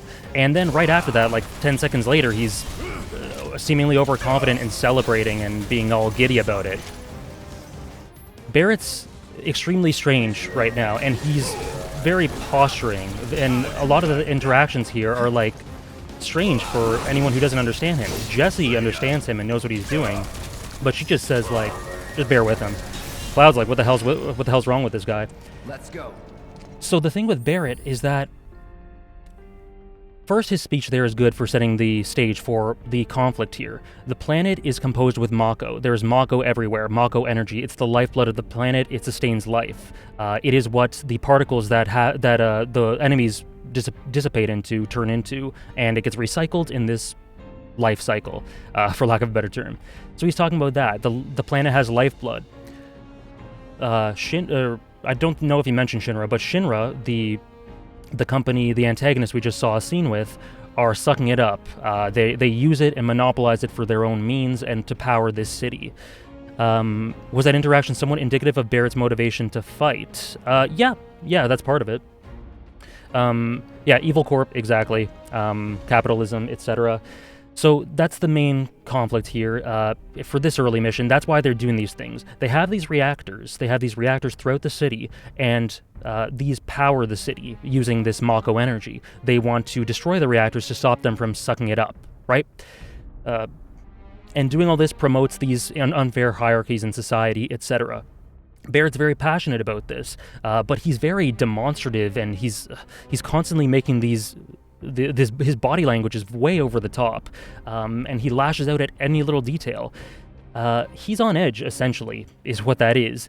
Barrett himself, I don't want to spoil too much, but he's not actually like that all the time. It's no coincidence that he's so over the top in this mission where everything that's been leading towards this is, being manifested, and yeah. this episode does a lot to characterize Barrett through contrast, through like wondering what the hell is this guy doing. In this environment, can we not assume Mako power plants are common sense? That is something we'll get into in a bit, but I think it's fair to think, you know, is it common sense? You know, we need to learn more about this world. Also, in the opening cutscene, you'll notice there was a completely arid desert surrounding Midgar before we zoomed into Midgar. So the implication there is that Midgar is sucking out the life from all the area around it. Wait, we came from here? And also, sorry, one more thing about Cloud is very edgy and trying to be cool and trying to be a badass. Again, that's very postured. A lot of this dialogue is a false front. Cloud here is trying... Cloud is a dork, and that's what I really like about him. A lot of what he's doing here is trying to seem cool with this mask and this front in front of his face that he puts up to the world. Because a lot of it is like what an edgy 14, 15-year-old would say, right? Endearing in hindsight, absolutely. So the thing is, like, you better think about the next 5 seconds. You know, I'm an expert. I know all this stuff, which is interesting because on one hand, he kind of is an expert. He has some experience, but he's really hamming it up, right? It's very childlike. It's very immature. And we'll get into why Cloud does have experience here a bit later on. He has a complicated mentality and psychology. He is goofy, you know? He is immature, he's goofy. It's a really interesting concept for a main character, but he's also, because that edgy badass thing that people tend to think that is his true self, it is actually a mask. The laser security system. Great. Those things will hurt more than your pride if you're careless. They'll cut you down to size and then some. But I'm guessing you've done this kind of thing before. He does come off goofy, yep. The timing of the lasers. Then make a move when they cycle off. Exactly. I'll go first. I suck at this, by the way. Danger to get the blood pumping. Hey! Just keep those baby blues of yours on me. I never do this right. Okay, first one.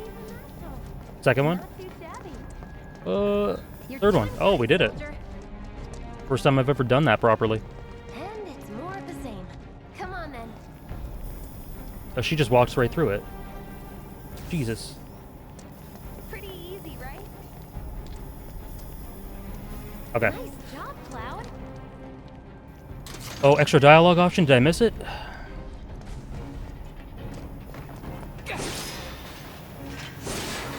With who? Barrett? No.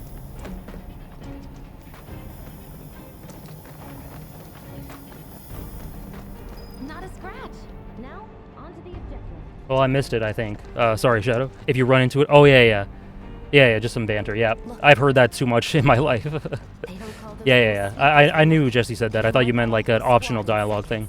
Not if you wipe the floor with them first. Ah! We can take this hunk of junk! That hunk of junk is a heavy weapons platform. If we rush in, we die. Is that right? Need to hit it with magic. That should give us an opening. Calling... fire. Hey! It's not moving! Yeah. Let's pin it down. Give it all you've got. Need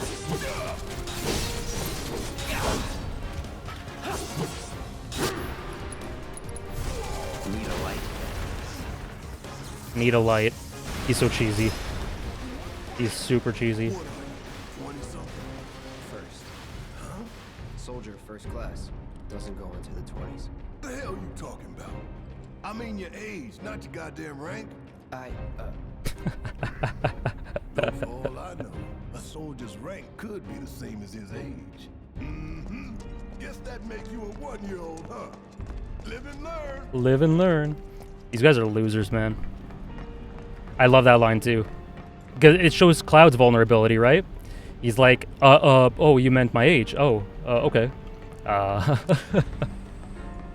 Okay, now pay attention to Barrett throughout this whole sequence as we go through this little part.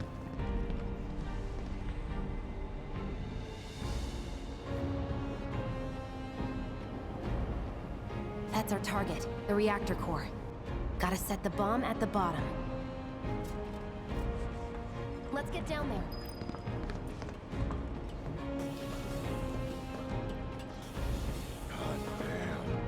can practically see Marco in here. Hurry it up. My heart's pounding like a jackhammer. Scared, huh? More like excited. I've been dreaming about this for years. See, he's not fooling anyone there. More like excited. I've been dreaming about this for years, yeah. Heads up, boys. The end's in sight. I leave the rest in your capable hands. Good luck.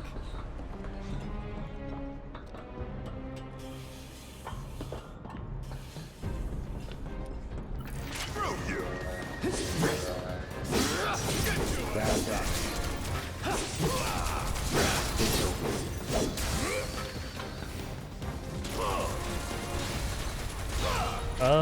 Crap. It's on Okay, you. good. Yeah, I'll do it. Didn't know how to switch.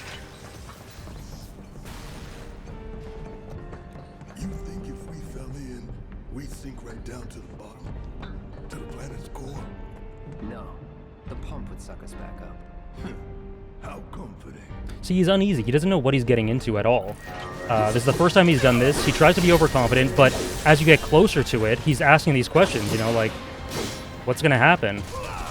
What is this? What are we getting into?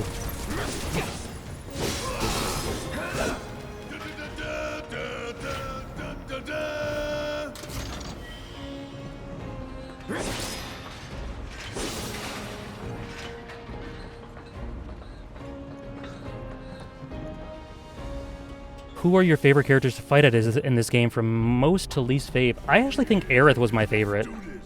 Let's do this. No, that was the Final Fantasy jingle. Holy Potato. Also, did you hear him there? Let's do this. Let's do this. Aerith was my favorite. Maybe then Cloud, then Tifa, then Barret. Antagonist? I think that would be the order.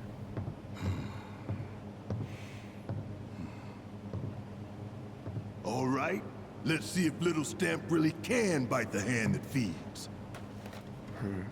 Go on, do the honors.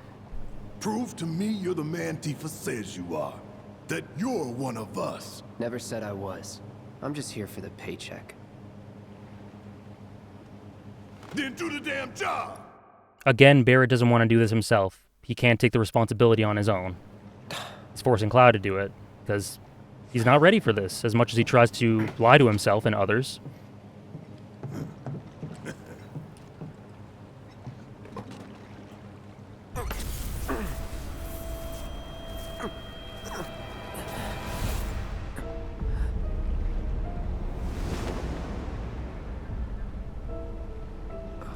Now, what does that feather mean? What is the flashback? Or the little headache? I'm fine. What about the timer? Your call, Merc. Whatever. Pretty cocky, ain't you?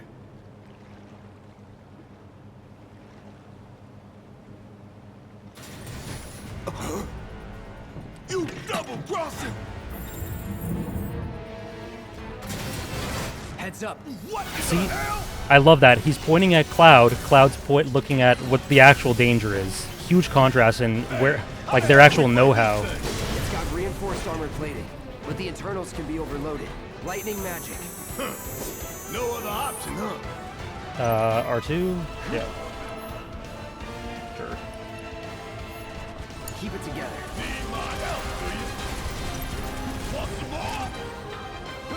Bang, bang.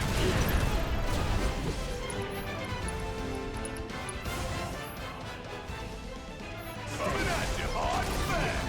Hell yeah! You see the damage I did? Keep it up.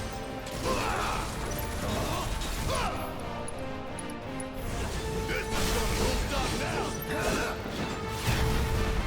Whatever, you were already perfectly in Cloud's headspace.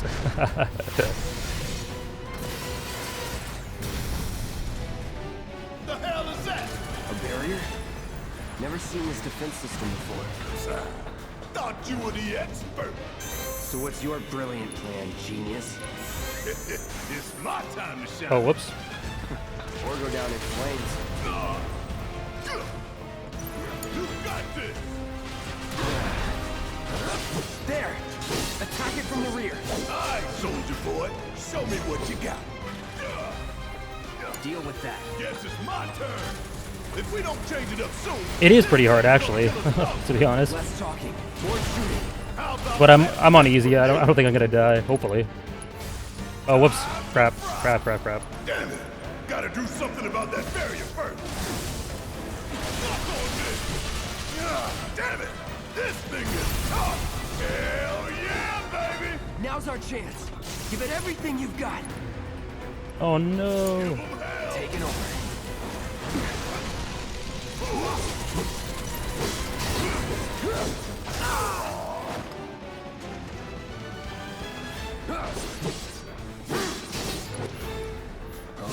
Whoops! Abilities. No! Focus. Find a way. Burn. You're done.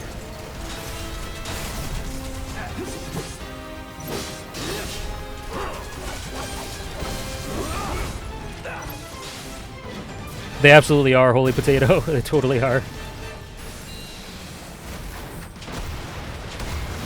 But my favorite Barrett moment in the introduction is actually after this fight when they get out.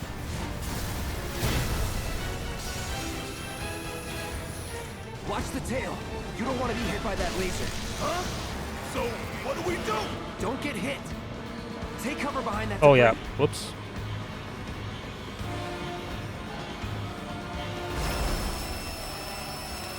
It's on you. About damn time. Strike now, before it fires again. I'm counting on you. You scared of something? So long.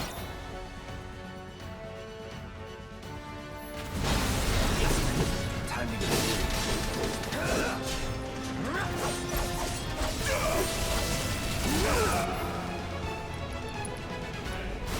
Gotta memorize the attack patterns.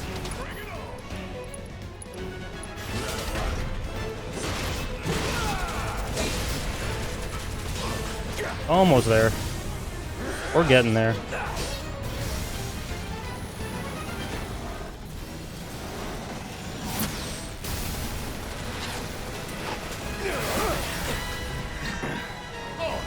They're like, An auto repair unit. Damn it. We gotta take it out quick or we're screwed. Oh, I am way ahead of you, Merc. Time to burn. Gotta time our attacks just right. Hold out until you spot an opening. You got this. Taking over. About damn time. there we go. Okay. Yeah, it's very engaging. Like, sorry, I wasn't talking much during that whole thing. Even when it's on easy, it's like you gotta think. You gotta think on your feet. So yeah, I think that was the end of this.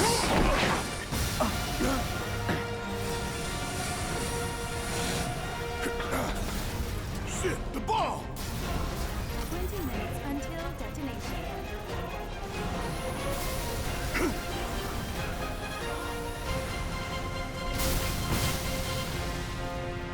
Okay. Now, You hear that? Damn thing showed you how it's done. Come on, we've gotta move. he was panicking throughout. Where should be covering our way out? Go, go, go! And now we escape from the reactor. We make our escape. And it's interesting to see how, like, the repercussions of this, because Mako, like it was established, is what the city's foundation is built on economically. Just it keeps the lights on. It's everything. So getting rid of 1/8 of the entire city's Mako supply, that's not something you can just do and say, yeah, it helped the planet, and then, just hands off, right? Have you beaten all the optional bosses? I don't believe so.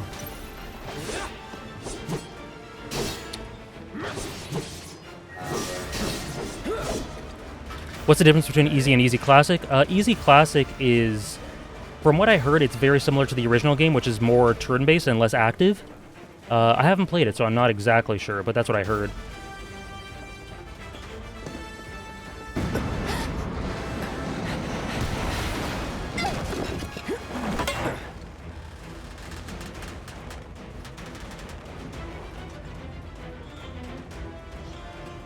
But yeah, Shadow, I don't believe I have beat all the optional bosses. I don't know how many I actually have beaten. Do I look okay? Help a girl out, would you? My hero. Hey, we'll link up over there. Look after Jesse.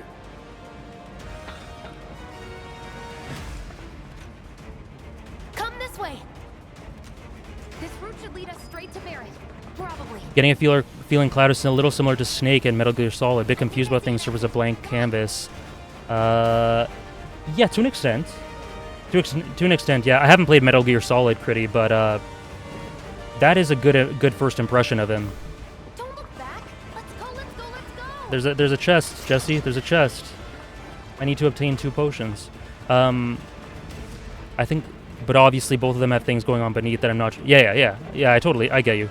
I think the computer does all the action commands for you. Oh, okay, yeah. Shut up and climb. You're not helping.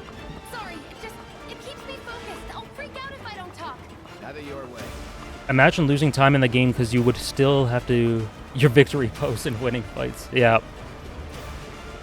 20 minutes is plenty for this, from what I remember, though. Barrett! I've got you covered. Find us a way out of here. But then... Don't worry, I'll be fine. I've got Soldier Boy with me.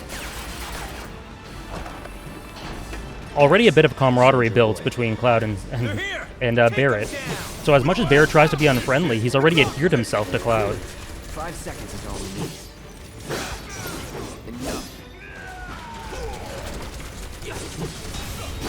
Enough. Oh, thank you, Nick Conchi. Glad you enjoy the videos. I will have a good time, thank you. Wait, where am I going? Oh, here. Soldier Boy. Yeah, thank you for stopping by, Nick Conchi. Oh, whoops.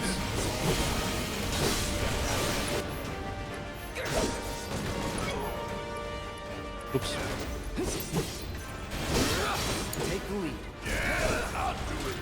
Stay down, asshole. This is gonna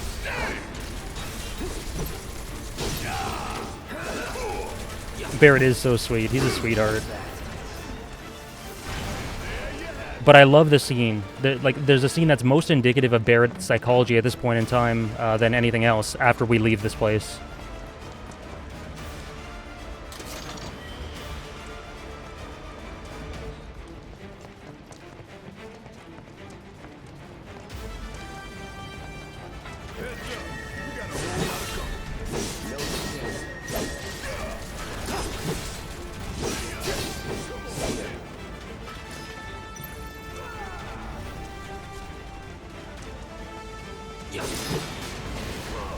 Oh, Barrett's fighting something downstairs. My bad. Bird.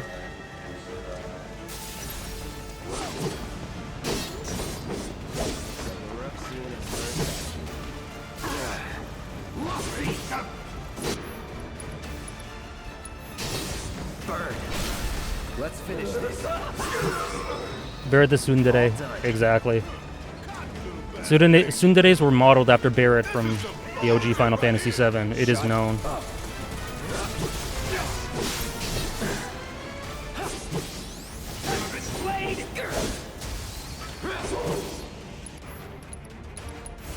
No escape. You're mine. You're done. Bird. Oh, what the hell? It's on you. About damn time. Bring it home. Hang back. Yeah, I'll do it. You're up. I got this.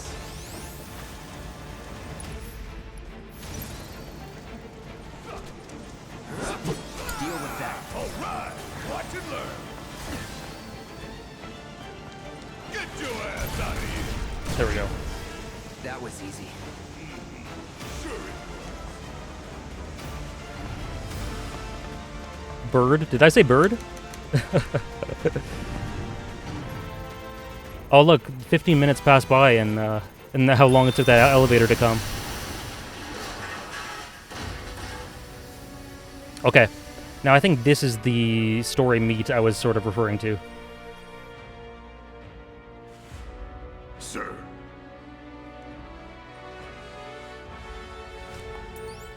So Shinra does something.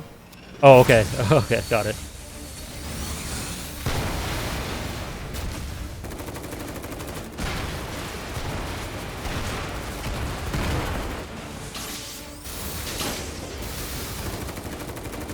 So just to quickly explain what just happened, they disabled the reactor. It caused some destruction within the reactor. But now that Shinra, the evil corporation, knows what's happened, they activated something to cause this whole thing to self-destruct.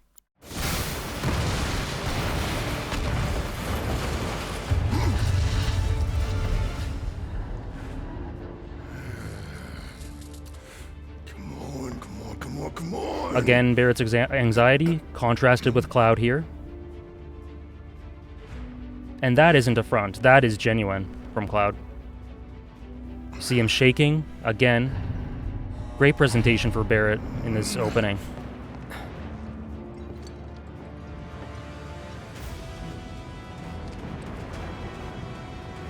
Glad to hear it, Josh. Glad you're enjoying. Hope you're enjoying the story, too. So far. It's just been the beginning, but... Can you walk? If I couldn't, believe me, you'd be the first to know. I'll take that as a yes.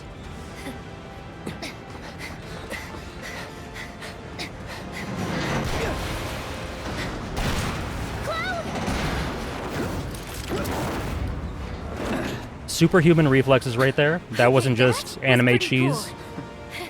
All right, come on. So you can see his superhuman reflexes and abilities there. But look at the whole reactor. The whole thing comes down.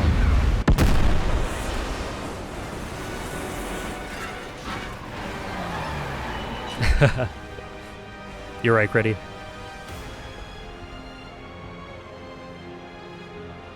The whole city, all the power goes down.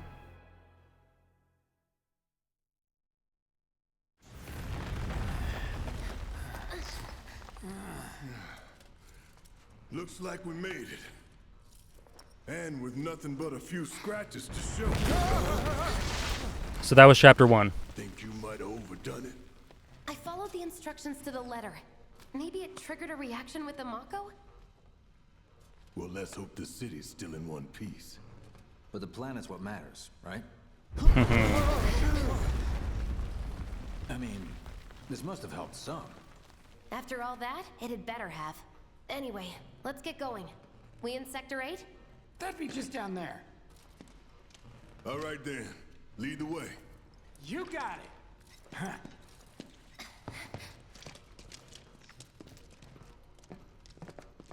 Watch out for live wires. They're everywhere. So, again, something Critty mentioned, this man Cloud cannot banter to save his life. Absolutely. He's a cornball. You saw his agility there, his superhuman reflexes. That wasn't just for the hell of it. That's ingrained in his, his biological structure. He is superhuman. Also, Jesse says something to him. He smiles. That's the first time in the game he smiles, and Jesse is the one to make him smile. That's the first time his walls are broken down a little bit, so that's notable. Also, we saw the huge destruction. That was Shinra's doing. That much destruction, not nearly that much destruction would have happened if it just happened, if it was just what we did. However, they are not aware of that. They think that all of this was what they did. They don't know what Shinra did. Good God, I'm sorry. That's going to be a constant theme of this. Yeah, I guess the super giant sword was there too. Yeah, there is a reason. That is the reason for that. Yep. Can't wait to get out in the open. And this scene upcoming is very What is important. That? I've never smelled anything so foul. Oh, it's me. Gotta do something about that. And soon.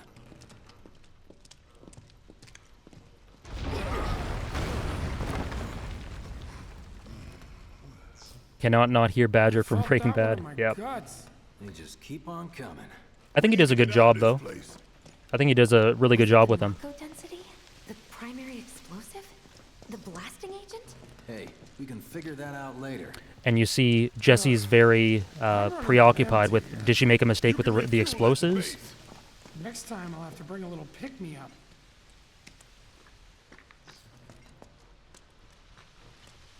How much farther do we have to go? Not far. All the VODs from this will be on YouTube, yeah. Not every stream, but all the VODs from this playthrough. That's about as good a place as any. Stand back then. I'll set the bomb. Can't wait to see you, Marlene. Can't wait to take a hot shower.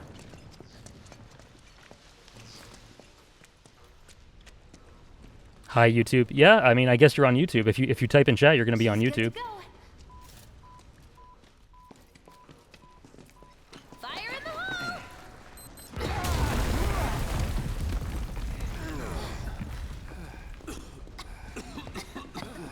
You sure told those doors. Let that be a lesson to anything that gets in my way.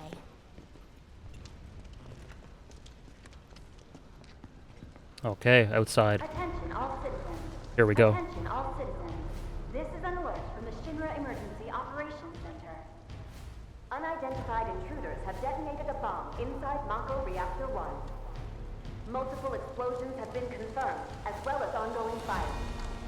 In response, a disaster warning has been issued in sectors 1 and 8. Structures in the area are at high risk of collapse, rendering the entire sector hazardous. Therefore, all residents of sector...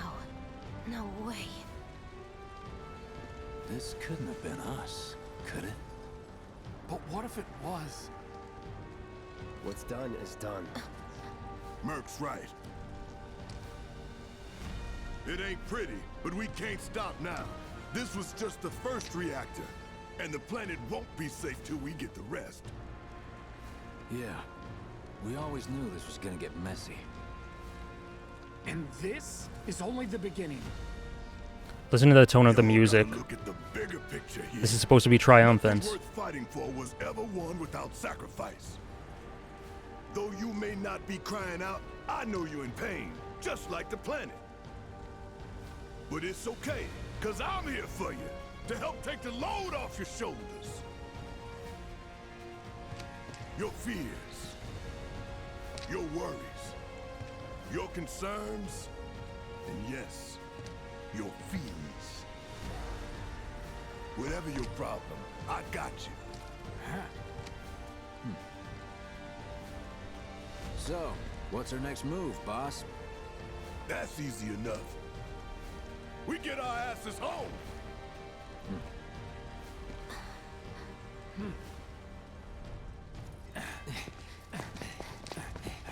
So a lot to unpack in that scene. Firstly, Jesse again is upset. Was this us? What if this was us?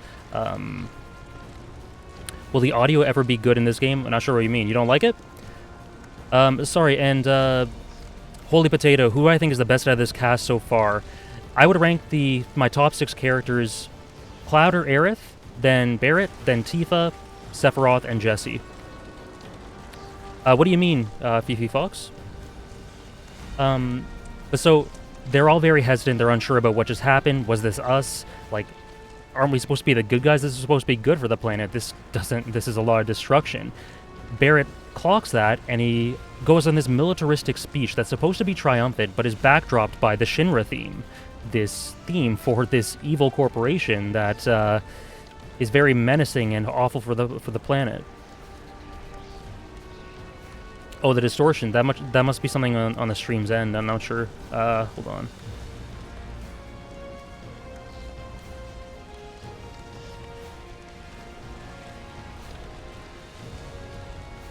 Yeah, when there's slight lag with the stream, I'll set the bitrate a bit lower.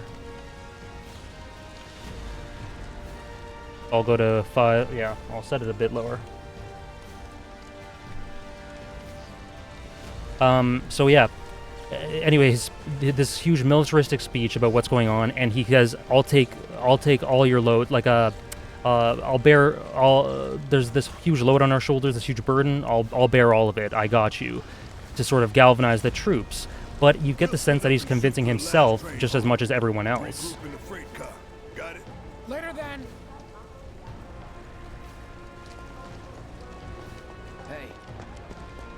I'd like my money now. You can have it once we're back at base.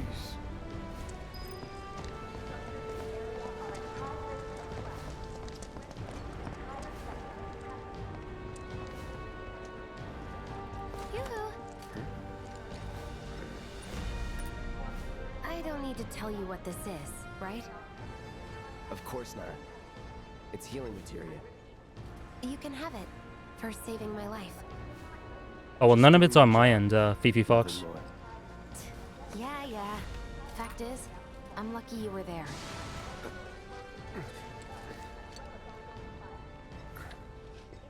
Survival can be a matter of luck or skill. And you can't rely on luck. Words to live by. Yeah, well, thanks. You do know how to use it, right? You do know what I was, right? I think I know how to do this. Yep.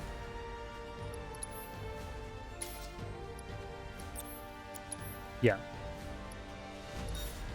Yeah, I know how to do it. Okay. Okay, I was only trying to help. Oh, before I forget, here's a little something extra for being so brave. That really was the ride of a lifetime. Well, see you on the train. Was Cloud's design inspired by Berserk because of the big sword? Is this true? I think it very well could have been. I'd be surprised if it wasn't. At least a little bit inspired by it. So, great environment design here. First off, it just looks great, right? Second, it is forced into your face all the, like, everything you've done. The shelf tipped over and I went nuts, and I jumped out of the way. Oops, sorry, kid.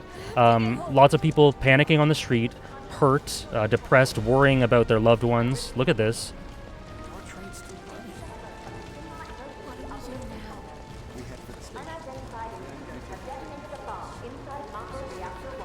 We have Shinra firefighters putting out these fires to show that Shinra, as a corporation, is not good, but there are people in the lower rungs that are doing what they can to benefit society, or like just who are good.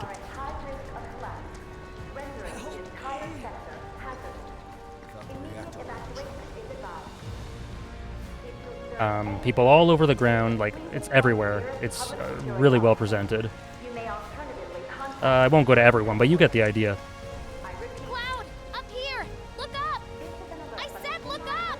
Careful up here. This could collapse. Hello, Miguel. How's it going? You'll have to use those stairs. And again, paramedics. Where's that stretcher? Where are you? No dice. That shit show over there too. I mean, they're not doing the best job here, but they're there to help. Yeah, Reeve is definitely the pinnacle of that, completely. The stairs are right there if you want to try crossing the rubble. Oh, really? The stairs are right there, huh? Interesting.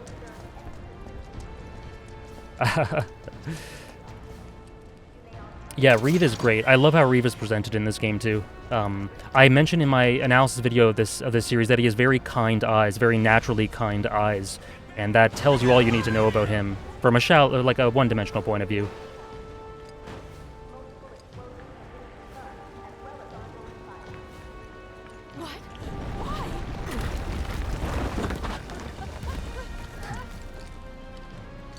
It is, Miguel. It's wonderful.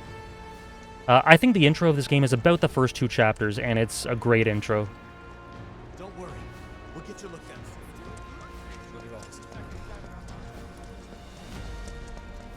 Station's intact. Again, just look. Environmental design. It's so rich. Details everywhere. Feels very lived in and alive. Hey, Royal.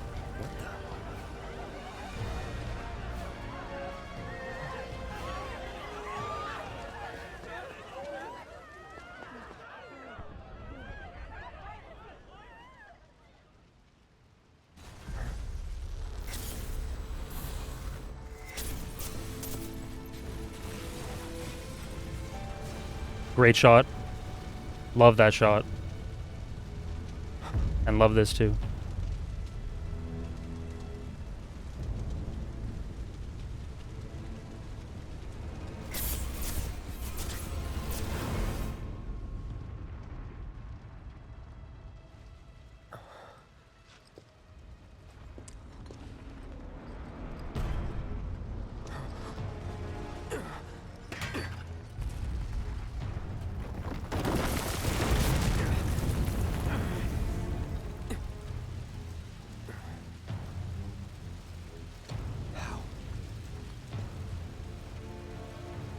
Pretty, are you still here? He couldn't be. But then... Just wondering, because that's a cool scene for Sephiroth. So I can talk about Sephiroth's approach in this game, how they approach him, but I don't know if I should do it now or later, like in the next stream. I could do either one. It'll just take a few minutes.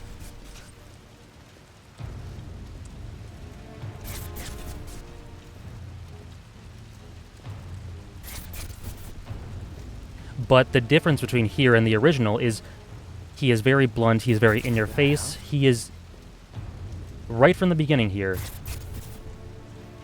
because I might just to spread these little bits out once we get to know Sephiroth a bit more, but I can just talk about it here too. So he's very in your face, he's constantly harassing Cloud here in this game. Some people don't like that about the remake, but there's very, just like everything else, there's very intentional design, writing reasons behind that. As opposed to the first game where he's very ominous, his aura is built up very slowly through atmosphere, word of mouth, general, like I said, like his aura.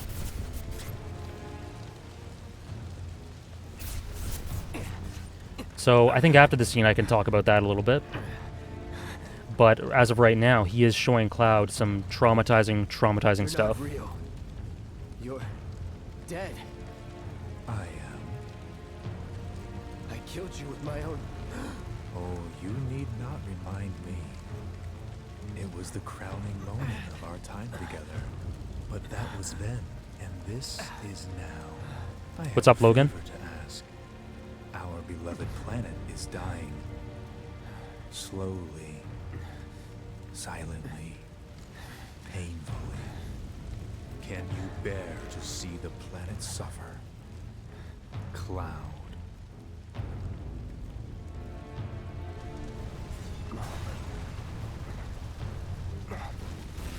Were the planet to die, so many things would be lost. Your hometown that burned so bright. The sound of her voice, pleading for me to spare you. The shiver of her flesh, yielding to cold steel.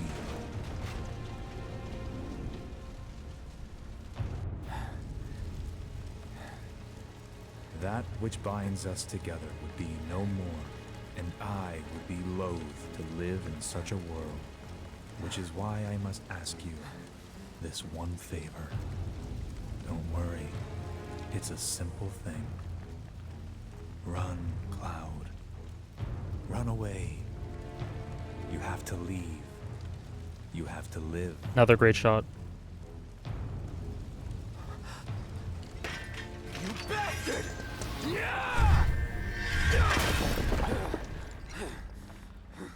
Good, Cloud.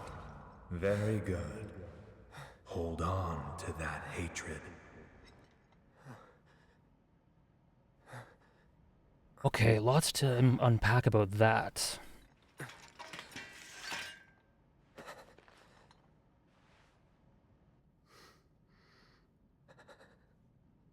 I'm seeing things. Fumes from all the Mako, maybe. All right. You got this. Okay. So firstly, Sephiroth's voice actor, I actually don't like it that much. I don't think it's bad, but I don't think it has as much menace and weight behind it as I'd like. There isn't enough... I'd say there isn't enough charisma or laid-back evil menace and coldness. It's a bit bland for my liking, but I don't think it's bad. But it is one of the voices I don't like. One of the only two voices I don't like in Part 1. So with regards to Sephiroth here, he comes in, he's much more forceful and blunt and annoying to Cloud. He's in his face right away than in the first game. That is cohesive with the sub for Sephiroth is good. That is cohesive with the notes of One-Winged Angel that happened in the introduction of the game to indicate that he is much more, he's forcing himself into this story, much more than he was before. Here, he shows Cloud traumatic events of his past. Great music here, by the way. This is really good atmospheric, dreadful, dread music. He shows Cloud his past, And he lets him know about all these things he's come to regret, and he says to hold on to his hatred. It'll help him in the coming time and all that. He wouldn't be saying that if it wasn't helpful for his own plans. So he's telling him these things with for a very clear purpose, right? Hold on to your hate. You have to hold on to that. You have to live, and yeah. So there is very clear intent there. Now, in terms of the approach of Sephiroth, people don't like that he's not the same character he was in the original, where he's built up, like I said, very subtly, very slowly.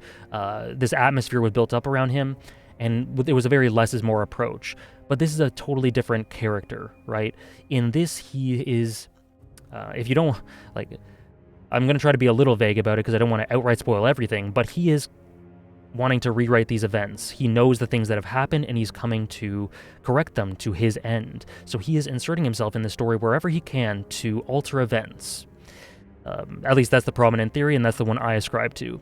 So, but you can't do that subtly, right? You can't do that quietly. You have to force yourself into this to alter things. And so that's why Sephiroth is like this. It fits very well with the type of story this is, and I think it works. I think it works really well. He's not a masterful antagonist yet, but I think he fulfills his role really well in this story. And even if it's different from the first, it's not bad different. It's just a different intent, right? I don't know how you guys feel about Sephiroth, but I generally am a fan of his execution outside of some of the voice work. Yeah.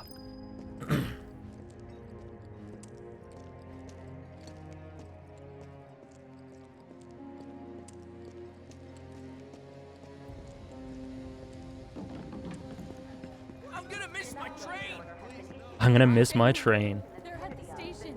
Maybe we can climb over the debris. You are advised to vacate the area immediately. The explosions at the reactor have caused numerous. That's cool, Shadow. Many homes are at risk. Thanks, Tom Diddy. Thanks very much. I agree, antagonist. Kefka is my favorite. Kuja is really good too. Emergency Operations Center. An evacuation order has been issued to the occupants of buildings in the vicinity of the Sector 8 Expressway. Man, what a You are mess. advised to vacate the area immediately. The explosions at the reactor have caused numerous ongoing fires. Many homes are at risk. It is not safe to remain indoors. Again, nailing home the impact this has had on the populace. Definitely don't hate the execution as to what they're planning. What happens? Oh, yeah, Spirit Noodle. I guess that's a bit lost on you if you played this one first, yeah. Once you're on the street, Which is a bit of a shame, because that's a big part of Sephiroth's character, getting that initial mystery, that aura mystery initially. That's a bit too bad.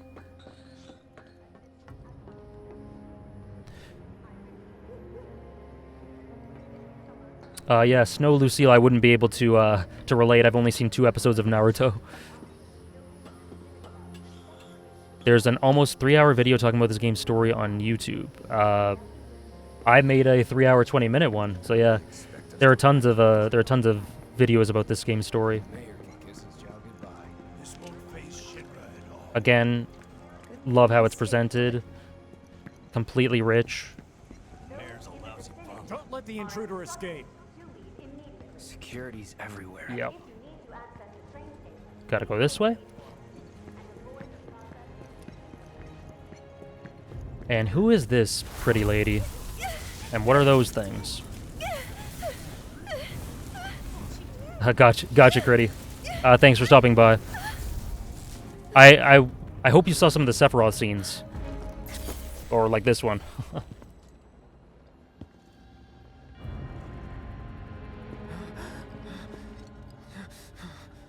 You are too weak to save anyone. Not even yourself.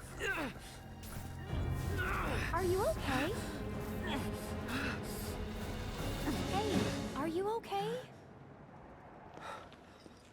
I'm fine. Here, this is for you. Huh? A flower? That's right. It's a gift. You know, for scaring those things away. What things? Never mind. Think of it as a memento. Just my luck. I heard that, you know.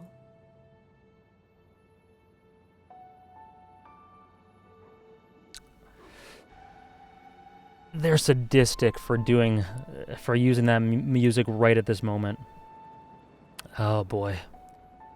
I'm in the camp that enjoyed him more sparingly in the original. Less is more. Yeah, it's just a different approach, right? What you prefer is going to heavily depend on, you know, a lot of things. When I first played this, during this little pause, as the music came, I definitely teared up. And I had never teared up about anything having to do with Final Fantasy VII before, so it was like a huge moment for me. I'm getting emotional right now. This is such a great introduction for Aerith. Well, we had the first scene, but her first voice dialogue, great voice work, immediately endearing, immediately sweet. Anyways, yeah, how much? How much? Well, that depends on the customer. In your case... It's on the house. It's on the house. Huh? Lovers used to give these when they were reunited.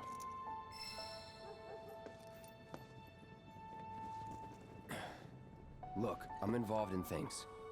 Dangerous things. Oh, I'm sure you are. So? So keep your distance. Wait, you think someone's out to get you? Is that what you're all worked up about? Relax. No one's going to attack you. I promise. Hey, a Mako reactor just blew. You shouldn't be out here trying to sell things.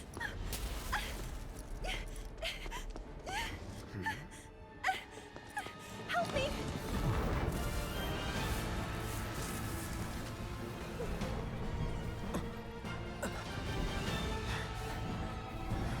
So the Whispers.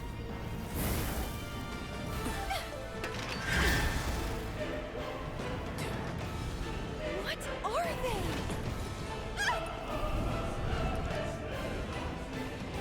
Dementors. Drop your weapon!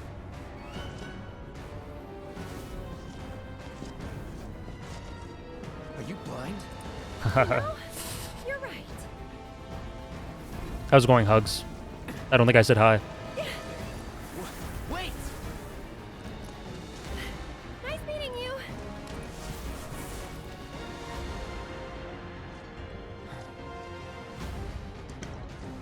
Sword on the ground! Right now!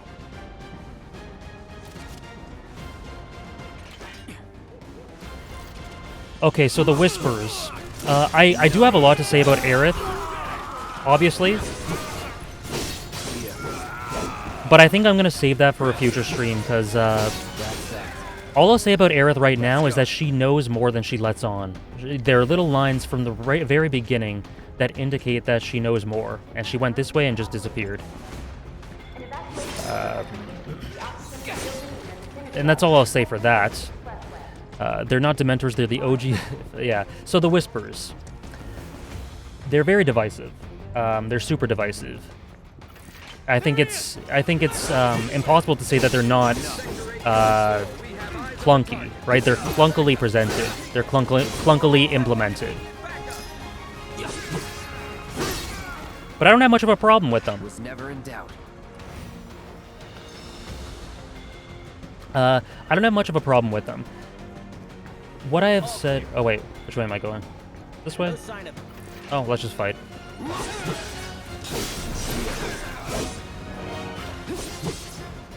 So, what I've said about the Whispers is that one of the primary themes of Final Fantasy VII is the cycle of life and death, right? Mortality, and everything to do with that. One of the primary themes of this is the meta nature of fate, and is it set? You know, everything that Sephiroth's trying to do, everything that Aerith seems to know. How do you merge those two themes? Using these spirits from the planet that try to adhere to the proper timeline. Hold on, I'll get more into it in a second. Let's finish this. So, as a concept, they're thematically pretty great, like pretty appropriate, but their execution leaves some things to be desired. Like, they're annoying. They're not subtle at all, and not in a I can kind of excuse it way.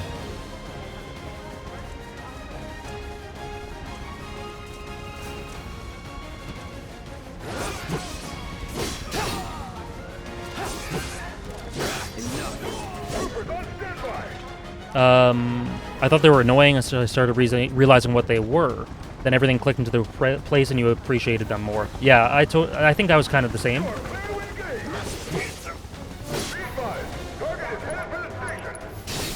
Calling fire. You're done.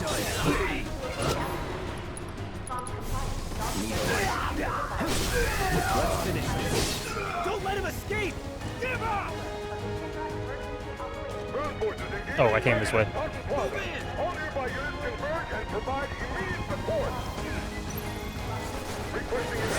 So, all in all, concept, good, and very necessary for this story. But execution leaves some things to be desired. I'll talk. Oops, I did not mean to do that.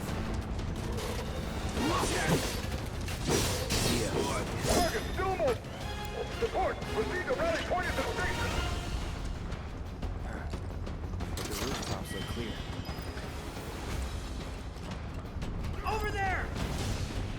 Open fire! Shoot to kill! So I'll just pause to talk about them a bit more. The Whispers are trying to keep the narrative on course, an ending where the planet is wounded. Yeah, so these things are spirits from the planet that are essentially trying to keep things heading towards the good end. Sephiroth doesn't want that to happen, so he tries to manipulate them.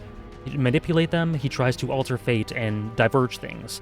That's a primary conflict in the story.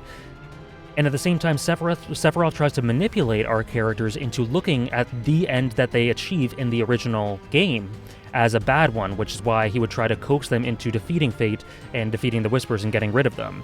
So that conflict is necessary for the entire purpose of the remake. Not disputing that, it's required for the plot. Is the OG ending considered a good end, though? So yeah, that was up for debate. That's a huge premise, a huge moral, I guess, idea of what happened. But for the point is, for the planet, it was a good end. The planet ended up being okay. You see that the planet itself is thriving. There's wildlife going on later in thousands of years later, right? For the planet, it's good, and all the spirits care about is the planet, not humans, not humankind, not mankind, not humanity. But we do know that humanity ended up being okay after that because of Advent Children.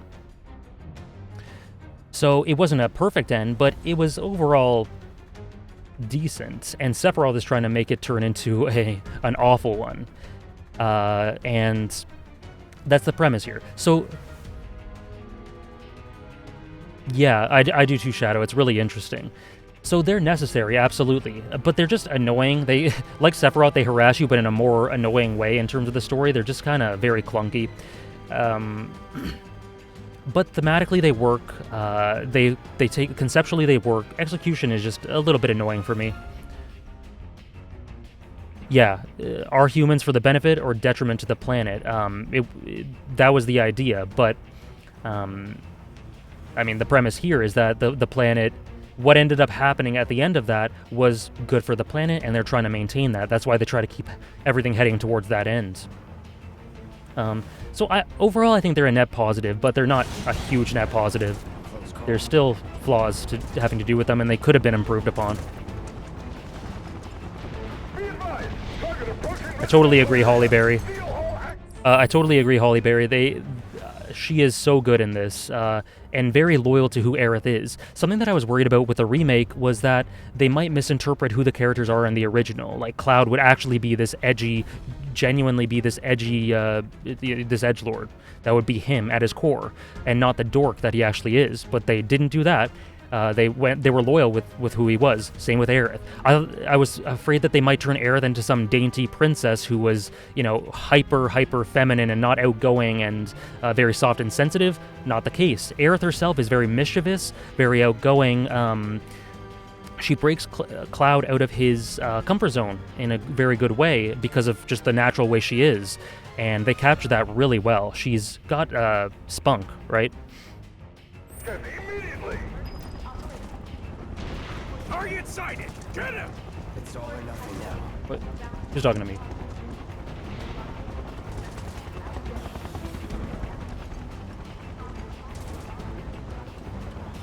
Yeah, they should be gone. I mean, we destroyed Fate, so spoiler alert. They should be gone. I don't see any reason why they would come back. I think they were just purely a part 1 thing. Calling fire. Nothing to it. Yeah, what's funny about that antagonist is that Aerith, like, appearances deceive when you look at Aerith and Tifa. You would expect Aerith to be more outgoing, more rock and roll, more impactful and sort of taking control, right? How's it going, Osmustus? And you'd expect Aerith, so you'd expect Tifa to be like that because of judging by appearances. And you'd expect Aerith to be more sensitive and withdrawn because of her dainty flower girl appearance, according to, if you want to be shallow about it. But the game totally diverges that because Tifa is much more sensitive and withdrawn and passive, and Aerith is much more outgoing. Sorry, yeah. I meant to say Tifa at first, yep. Yeah, exactly. They subvert that.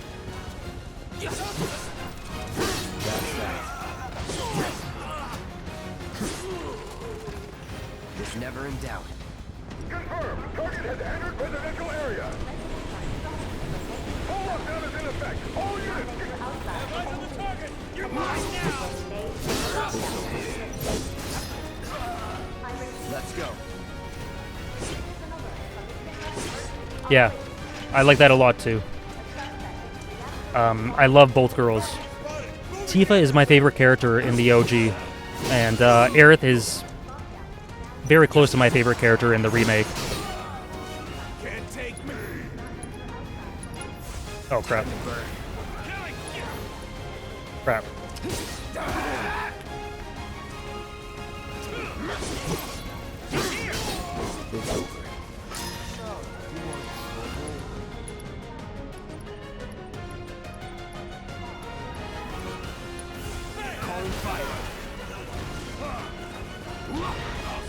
Okay, no problem, Bad Monk. Thanks for stopping by. I'm not going to go on too much longer. I'll probably just end this chapter, arrive in Sector 7, and then end it there. Burn. One annoying thing, they nerfed Aerith's cakes in the remake. What do you mean by that? I think I know what you mean. enemy combatants. You have been warned. Surrender yourself to public security immediately. You have nowhere to run. You're mine. Yeah, I totally agree, Shadow. She has a ton of potential. Calling fire. You're done.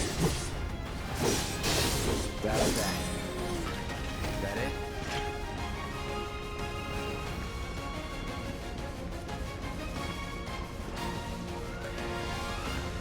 Because we don't know exactly where she's heading now that Fate is overturned, right? So yeah, that leaves lots of potential for not just Aerith, but all of the characters, but primarily Aerith. And yes, they did Barrett extremely good in this remake. They enhanced him to the nth degree. Oh yeah, that's a nice parallel, Maida Canobra.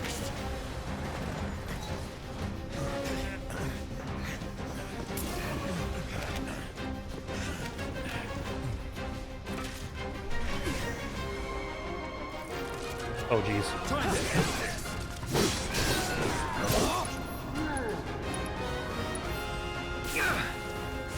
Time to burn. That's that. That's that.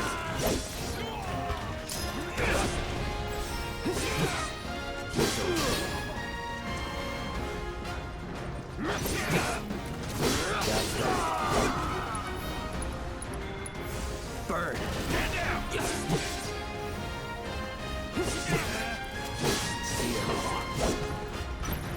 God, looks so cute. He does. Calling fire.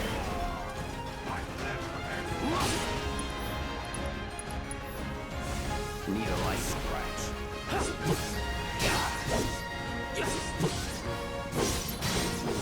Should have done Punisher. Yeah, he just looks cute. Period. I agree. He's a good-looking guy.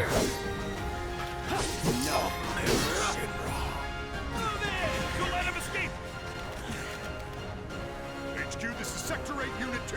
Target is surrounded. Moving to secure. Wait! I know that.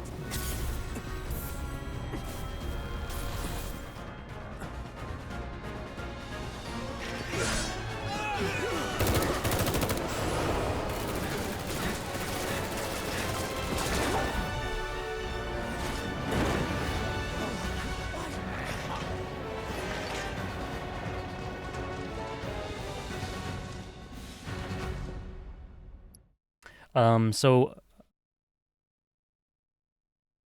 I get the bad ending for the flower damage. Whoops. Yeah, exactly. Why does a normal grunt, just one of these grunts for Shinra, know who Cloud is? What caused that spike in his mentality? Who knows? Maybe something to do with his past. Who knows? Important in this scene, or kind of adorable in this scene, is Barrett worrying about Cloud here. If you just pay attention to the way he's very on edge for Cloud's safety, Barrett develops bonds really quickly. He has these walls up, but you can tell how brittle and shallow they are, because we saw in the introduction, he immediately adheres himself to Cloud. He's immediately friendly with him and thinks of him as a comrade, even if he tries not to, even if he's trying to put up this front of not being friendly with him. But he adheres himself to him and he gets a connection with him very quickly. And this scene is a nice indication of it here. Right here. Guess Cloud won't be joining us after all. No need to assume the worst. I'm sure he's fine. You saw him in action, didn't you? Guy's a soldier. Goddamn one-man army. You think he's a keeper? On my go.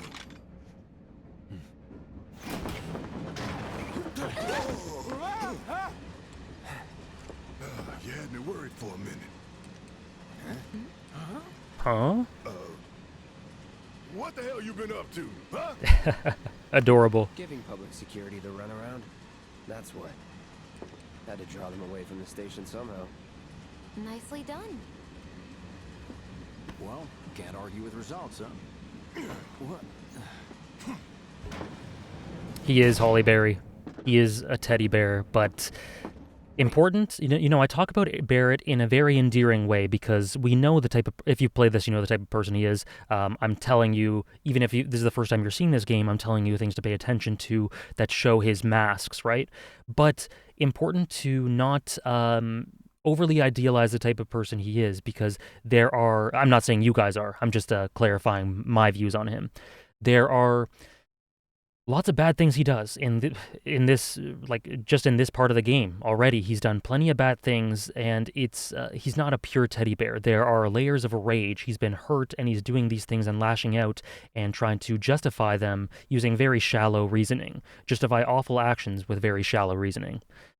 So yeah, as much as I say he's a softie, he's at heart he's a good guy and sensitive person.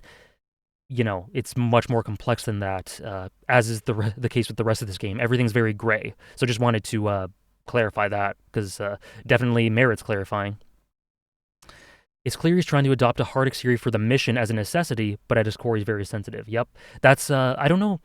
Yeah, I mentioned it early on, all the little bits of dialogue and voice acting and body language in the introductory mission, like that makes it very clear if you pay attention to that sort of thing, that he's one, he's naive and in over his head, trying to make it seem like he knows more than he actually does, and two, that this is a mask that he puts up to try and, you know, amp himself up to get ready for it. Got a question for you all. What?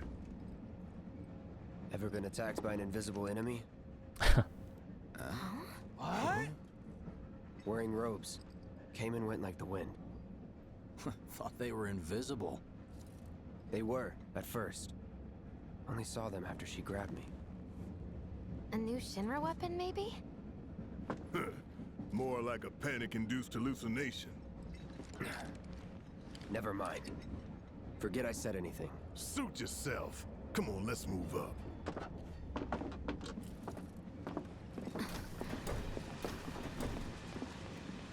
Alrighty. A lot of people here. And in the freight car, too. Because of the evacuation order, maybe? Lucky us. We've got a crowd to hide in. Head for the front of the train and hold there. So, this section is very important because this entire way through, up until now, it's been, you know, go, go, go. There's been action the whole time. This is a nice breather to reflect on everything that's happened, and also some nice bits of character work, as we're going to see, and some more world building, and we see more ramifications of what we've done. This is a good little section. An emergency schedule is now in effect. Your understanding and cooperation is appreciated. People in this, whatever, the cargo hull.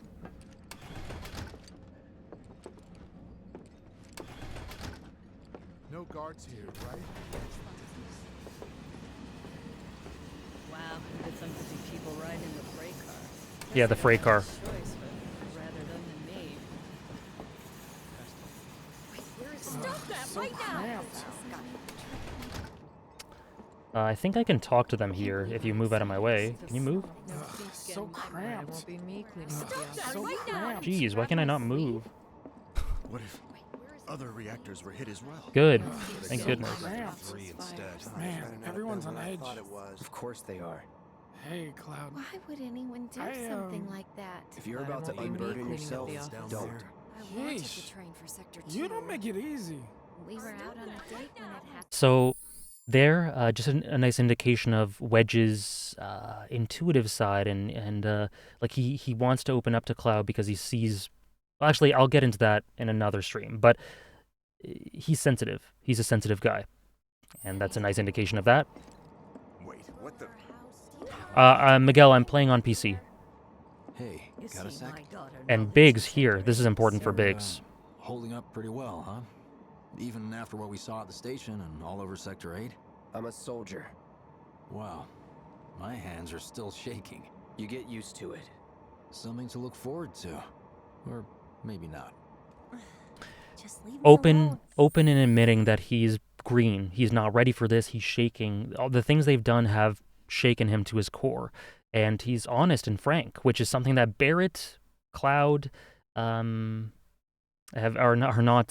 not used to doing. So it's a nice contrast, while showing how in over their heads Avalanche as a whole is in the adjusting stage. Yep, and he's not adjusting very smoothly. Where can I find your top fiction list? When I'm done it, I'll post a picture, but as I go through them in the streams, Smit, I will, after I do the streams, I'll put together a little video of every time I've done it and ranking the entire thing, and that'll go on my second channel. But as of right now, you can watch the VOD for this. I think I'm on number 65 or 64 now. That's what's great about the bombing mission. The player taking part in this eco-terrorism group, and Remake dives deep into the idea, were the good guys right? Yeah. Immediately when you leave, you're faced with that idea. And it's great. Right? And Biggs reflects on it more here. Should have never gotten out of bed this morning. Just called in sick. Little help, Cloud? Please? I can't stop thinking about it. The bomb I made shouldn't have produced an explosion that big. It doesn't make any sense. The explosion triggered a reaction with the Mako. You said so yourself. That was my first guess, thing there'll but be shouldn't a reactor electricity have where we're fail-safes to prevent that kind of thing? Sector 7's affected too. You mentioned invisible enemies back there, right? Right. No. I'm just looking for excuses for something that was clearly my own fault. Gotta own up to it if I'm gonna learn from this and move on. Thanks, Cloud. You're a good listener. Shadow, this is gonna be a weekly thing. I might, as of right now, it's planned for every Wednesday at around 9 to 9:30 a.m. Eastern. But I might come in here and there in between that time with a stream every now and then. But those will be unplanned. As of right now, it's a weekly thing. So yeah, that scene with Jessie, nice little complexities and nuances there. She takes full responsibility on herself for the explosion and all the consequences of it, and she herself is bearing a burden. Barrett said he'll carry all of them, but she is not willing to let him carry that. She's taking responsibility herself.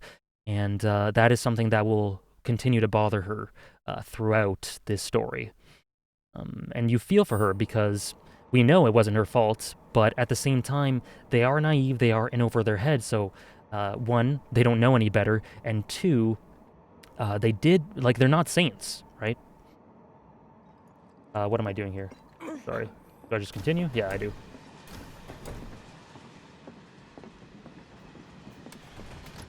So yeah, I mentioned the streaming schedule. Right now, for sure, every Monday and Wednesday I'll be streaming.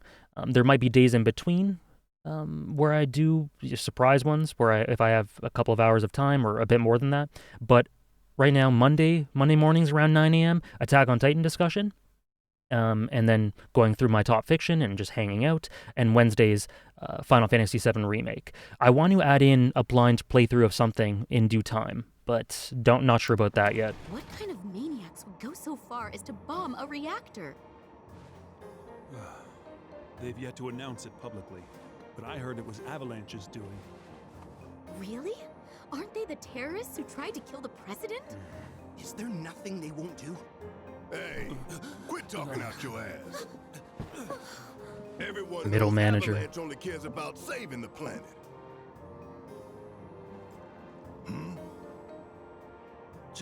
Just who do you think you are?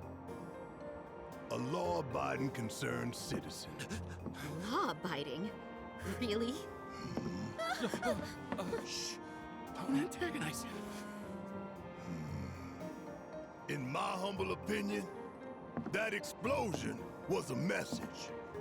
A message to the bastards bleeding our planet dry. Think they got it? Heard it loud and clear?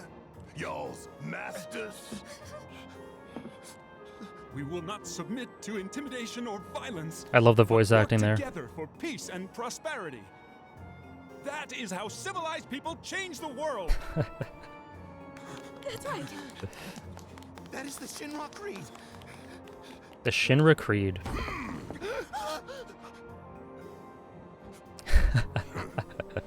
Just fighting words. It's what we believe. We all have to follow our conscience, don't we? We should go. Right.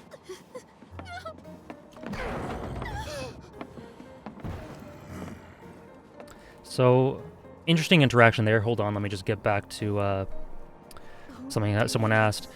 Smith, so the answer to that is no, it's pretty much the same. And Hugs, I don't know, but I am making my way through Final Fantasy XIV, and when I get to the expansions there, I might start streaming those blind, if people would be into that. But I still need to work that out. I don't know for sure if that's what I'll do, but that's just something floating around in my mind. I'm pretty open to a lot of things.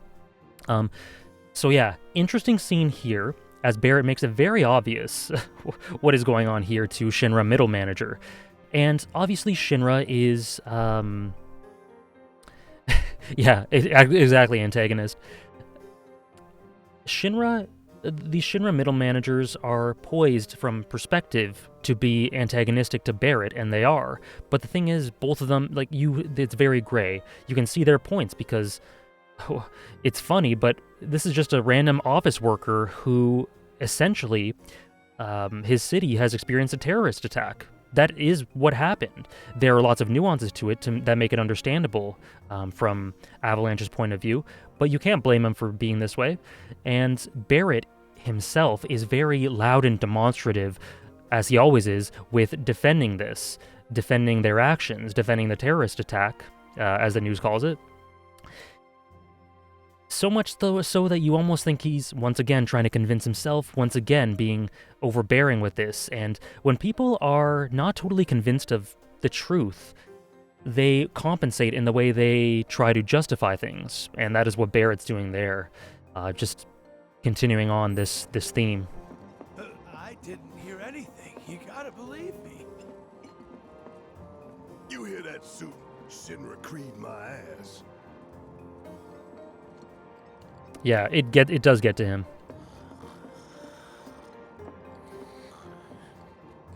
Let's get this out of the way. Personally, I find visual aids make the dull stuff a lot more bearable. if it helps, I agree. think of it as an initiation rite. How many times do I have to tell you people? I'm not... There's such a thing as playing too hard to get.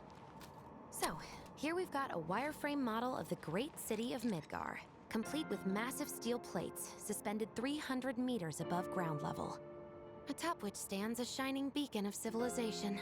The whole system is sustained by the Mako reactors, which feed the insatiable appetites of the public. The train will be passing through an ID checkpoint shortly. This here is the train's route. As you can see, it'll take us around this main pillar. Look, we're about halfway through it now. They've set up a checkpoint here to scan the IDs of all passengers heading in and out. Date of birth, residential status, criminal history, all that and more is automatically cross-referenced in their databases. Iron Public grip. security wouldn't have it any other way. Heads up. Don't worry, our IDs are impeccable. What'd I tell ya? Have a little faith. Won't be long till we reach the bottom. Relax. Take a good look. It's because of that great big pizza in the sky that people down there gotta struggle to survive.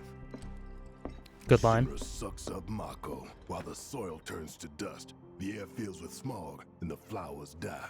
Then leave and don't look back. That's what's always worked for me. Well, that's all well and good, if you're only out for yourself.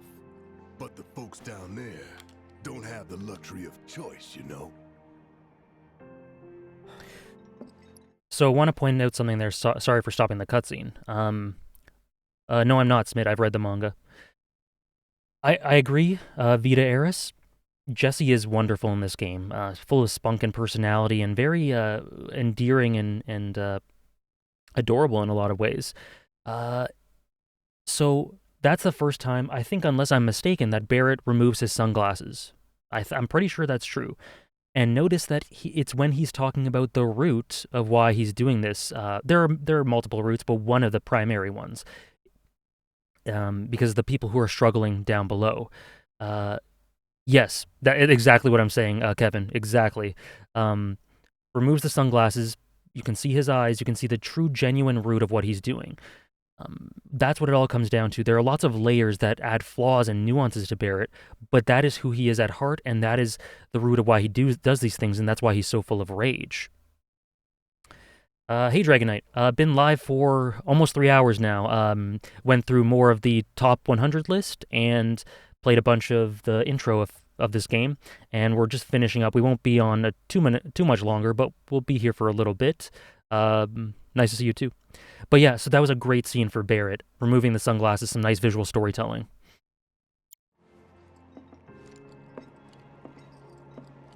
Oh, good luck with the Aaron painting. Like this train, I suppose. There's only one way it can go.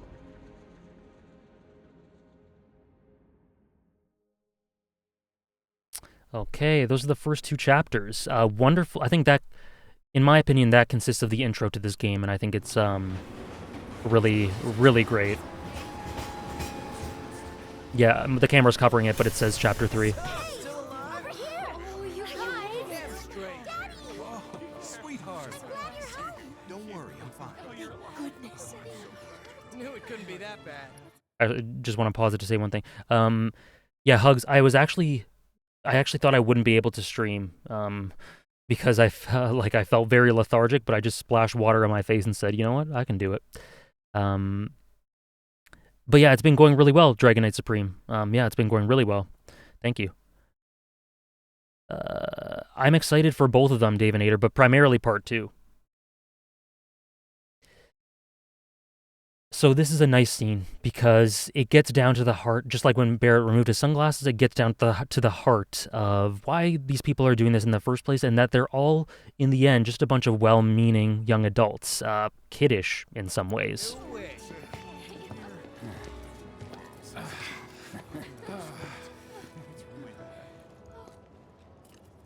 Hot damn, we are good! Yes! Bombs detonated 1, members lost 0. And one step closer to a brighter future. Hell yeah! Guys! Lower your voices, huh? People are listening. Oh, right. Now get some R&R. You've earned it. Just be ready for the next mission, all right? Guys. See you soon. At 7th Heaven. You know, where Tifa works. Don't keep her waiting. She'll worry.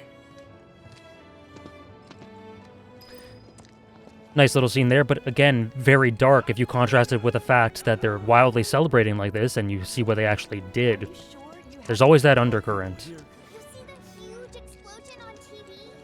I don't feel anything for FF16 considering the way nothing from the original FF15 trailer made it into that game. Oh, understandable. That's not something I've really kept an eye on. So I'm generally excited for it, but much more excited for part 2. No one in their right mind would go into a train graveyard at night. At night, who would go into a train graveyard, excuse me, at night? Only crazy people. Love the detail here. Lots of interesting conversations that foreshadow things and just deepen things. Talk about weird stuff going down. The fog coming through the grate, nice detail. Graveyard getting closed off. What? The graveyard? Of course no one's here to pick me up. Aw, poor guy. Does make it feel alive, yep. It's okay. We thought you were dead.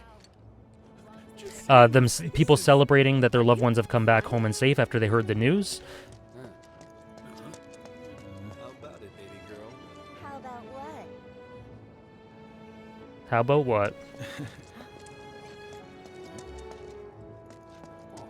what? Music, great music placement again.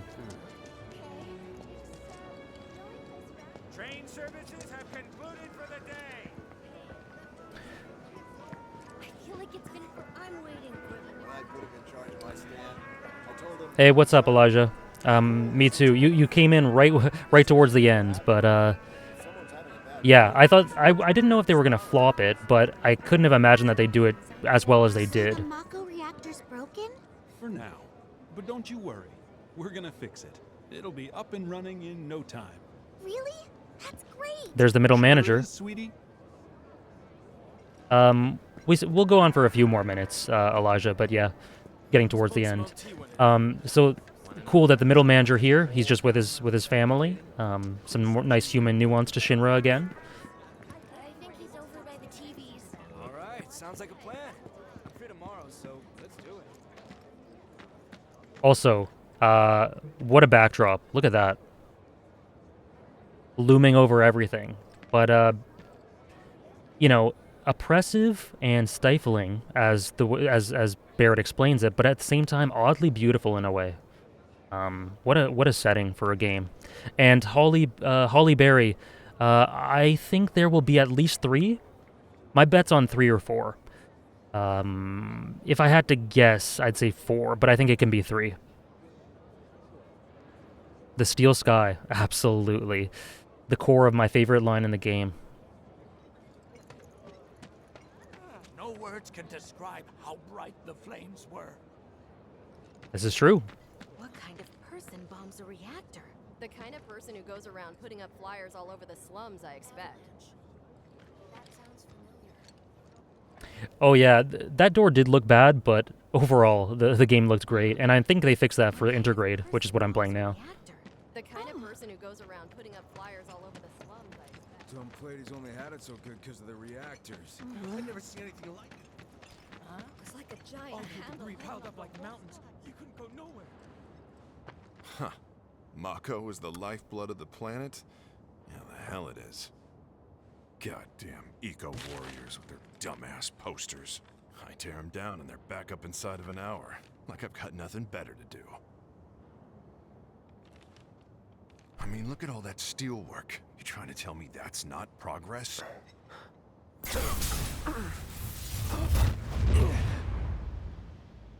What the? You okay, buddy? Yep. Mako junkie, huh? Figures.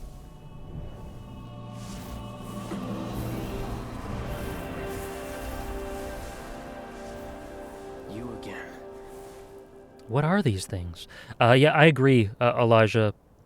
I talked about it a lot in my video on it, but essentially this just did everything I wanted it to do for Midgar, for the aesthetics, the depth and richness and immersion for it, and just everything it's about. Warning. Gate broken. Fiends in area.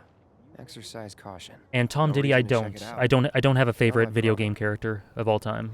I have a few, but I would not be able. Familiar voice, but I wouldn't be able to narrow it down. And where are those two buckaroos? Are they over here? I love these two.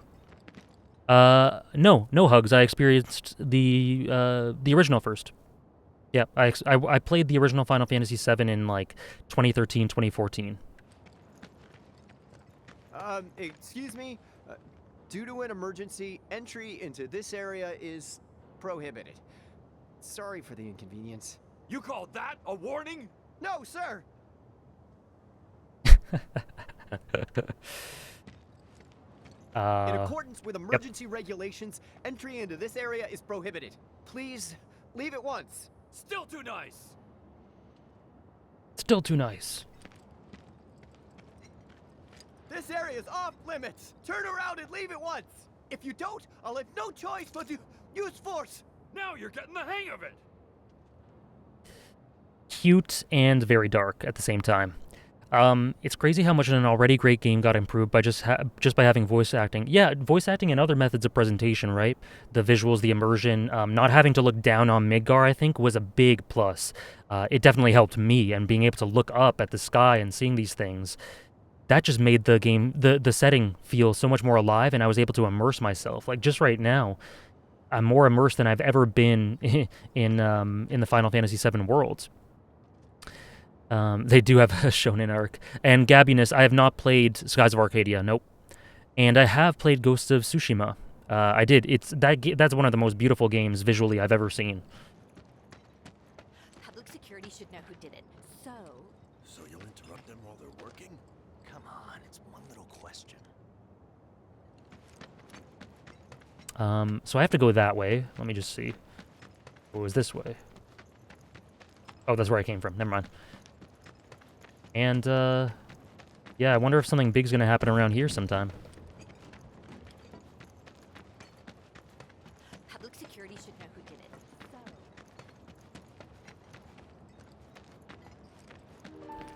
So I really like this part.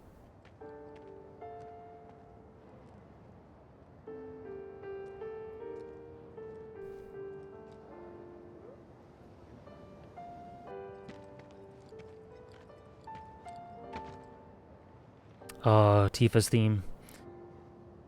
Yeah, I agree, Elijah. I actually have more problems than that, but we'll get into them when we get into them.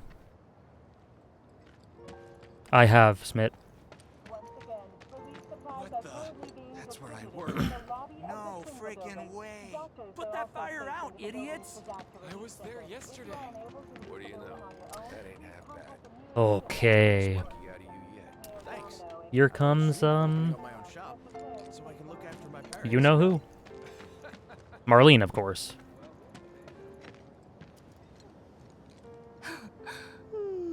Arlene. Daddy, you're home. That's right, Angel. I Welcome am. back. Have you been a good girl? Yeah, I've been helping Tifa. Oh, you did you? Well, well. You made it. Where'd you get that? I can't remember the last time I saw a real one. Huh? How sweet. When did you get so thoughtful? Guy can change. Has been 5 years. Huh? 5 years, huh? Talk to Barrett. Right. Come on in. Daddy, Okay, so I need to say a few things here. Firstly, Shadowblade, I totally understand that. I had that to a lesser extent, but I totally get the sentiments. I get what you meant, Hugs, not her. So, firstly, Tifa says, huh, when Cloud says it has been 5 years. Just the first of a few instances of her being confused by things he says. Absolutely, she is a queen. Both Marlene and Tifa are queens. Just ate it like a dog in front of him. Hey Joshua, just progressing the story. We're winding down a bit, but a few more minutes will be on. So yeah, so here, big contrast. The beginning of the game in terms of color palette has been visually lots of dark, bluish greens of the city streets, the fires as a backdrop, the destruction. Here, we immediately have this natural warm light. There's this warm atmosphere. There's this warm music, and what a contrast. We have Barrett, who has been mostly rough and tumble this whole time, picking up this girl, who he says is his daughter, and it acts like such a great father in that instance. You're right, Angel. I'm home. I'm here. And she missed him so much. He clearly is a great father, at least in terms of loving her. And a little bit of shrimping in chat.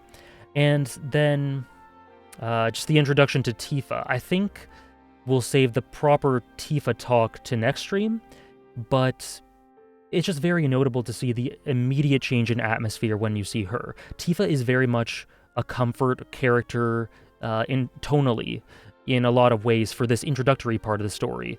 She's very warm. I've seen her described as a mother hen-like character, very sensitive, and her contrast with Aerith and Jessie as well are very interesting. They all interact with Cloud in different ways, and Tifa specifically is what I consider to be home for Cloud. This is a lovely little scene. Everyone on TV's talking about it. Don't you worry about all that silliness. Daddy's here and he's not going anywhere tonight. Now turn that thing off and let's get you to bed, huh?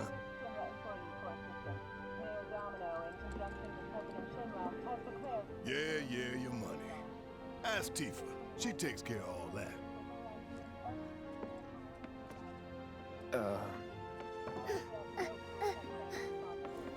Cute. Hey, what the hell you think you're doing scaring my daughter like that? Daddy says never talk to strangers. That's right, honey, I do say that. What a good girl you are remembering Daddy's lessons. You know what else good girls do? They go to bed on time. Come on. But I'm not tired. I want to talk some more, Daddy. All right, but just this once. So then, what can I get you? Mine too. Big Blast Sonic, mine too. Right. About that, we should talk outside.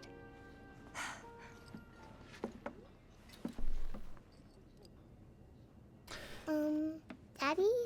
Did the people who died all return to the planet? Of course. The childlike innocence in that line. Let that be a lesson to you. Did all the people who died return to the planet?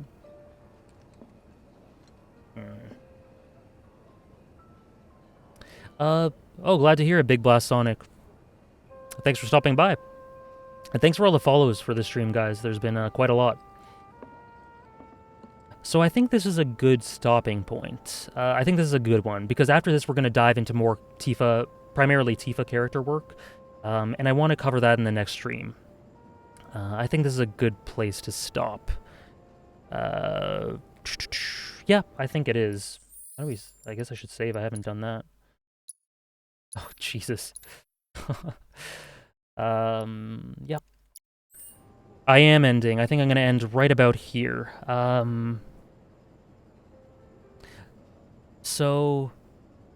Dragon Knight, I would if I could, but I can't. This is my second stream ever. I can't set up subscriptions until I'm an affiliate, and to do that I need to do 7 streams in total. I've met all the requirements for it. At this point I just need to do 7 individual streams. So once that's that's done, I can accept donations and subs. So that'll be fun, and I can do channel points and stuff like that and emotes. But as of right now, I can't. I wish I could. Thanks, Antagonist. Are you playing on PC or console? I'm playing on PC. This is PC. So thanks for stopping by the stream. I'm gonna raid. I think I'm gonna alternate every time between Louisiana and Critty, who was just in chat. I think today I'll do a Critty. I think on Monday or whenever my next one is, I'll do Louisiana. Or if I don't know if she's streaming. So I'll do Critty today. Next Wednesday I'll do Louisiana. I know for sure she's gonna be streaming every Wednesday, so I'll do it next week. Yeah, anything you guys want to ask me about? We can chill for a few minutes before I end, but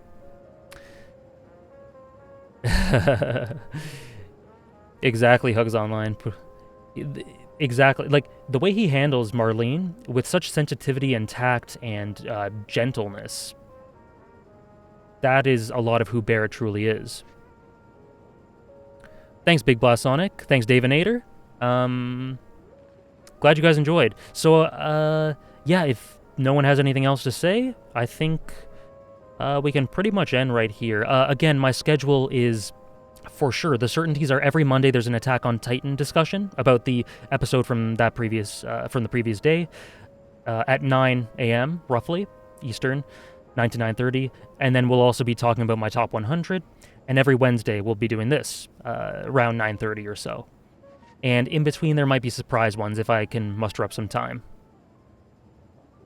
Do you plan checking out the Chinese anime link click any time soon? Not really. But I have heard it's good. It's not out of the question.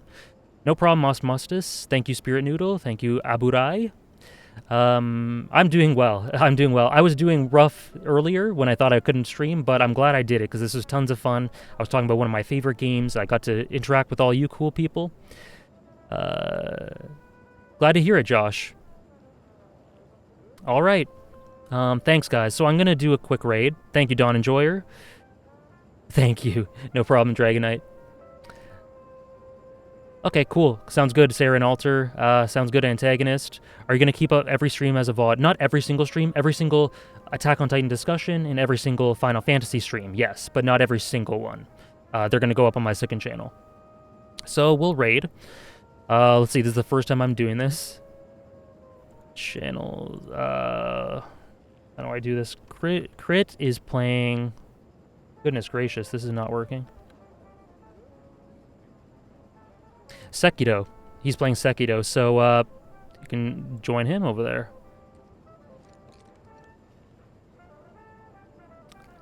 Alright, see you guys. Have a good one.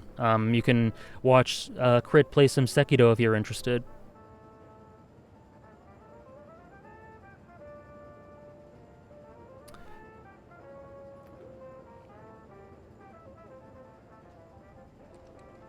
All right, thanks very much. Many thanks.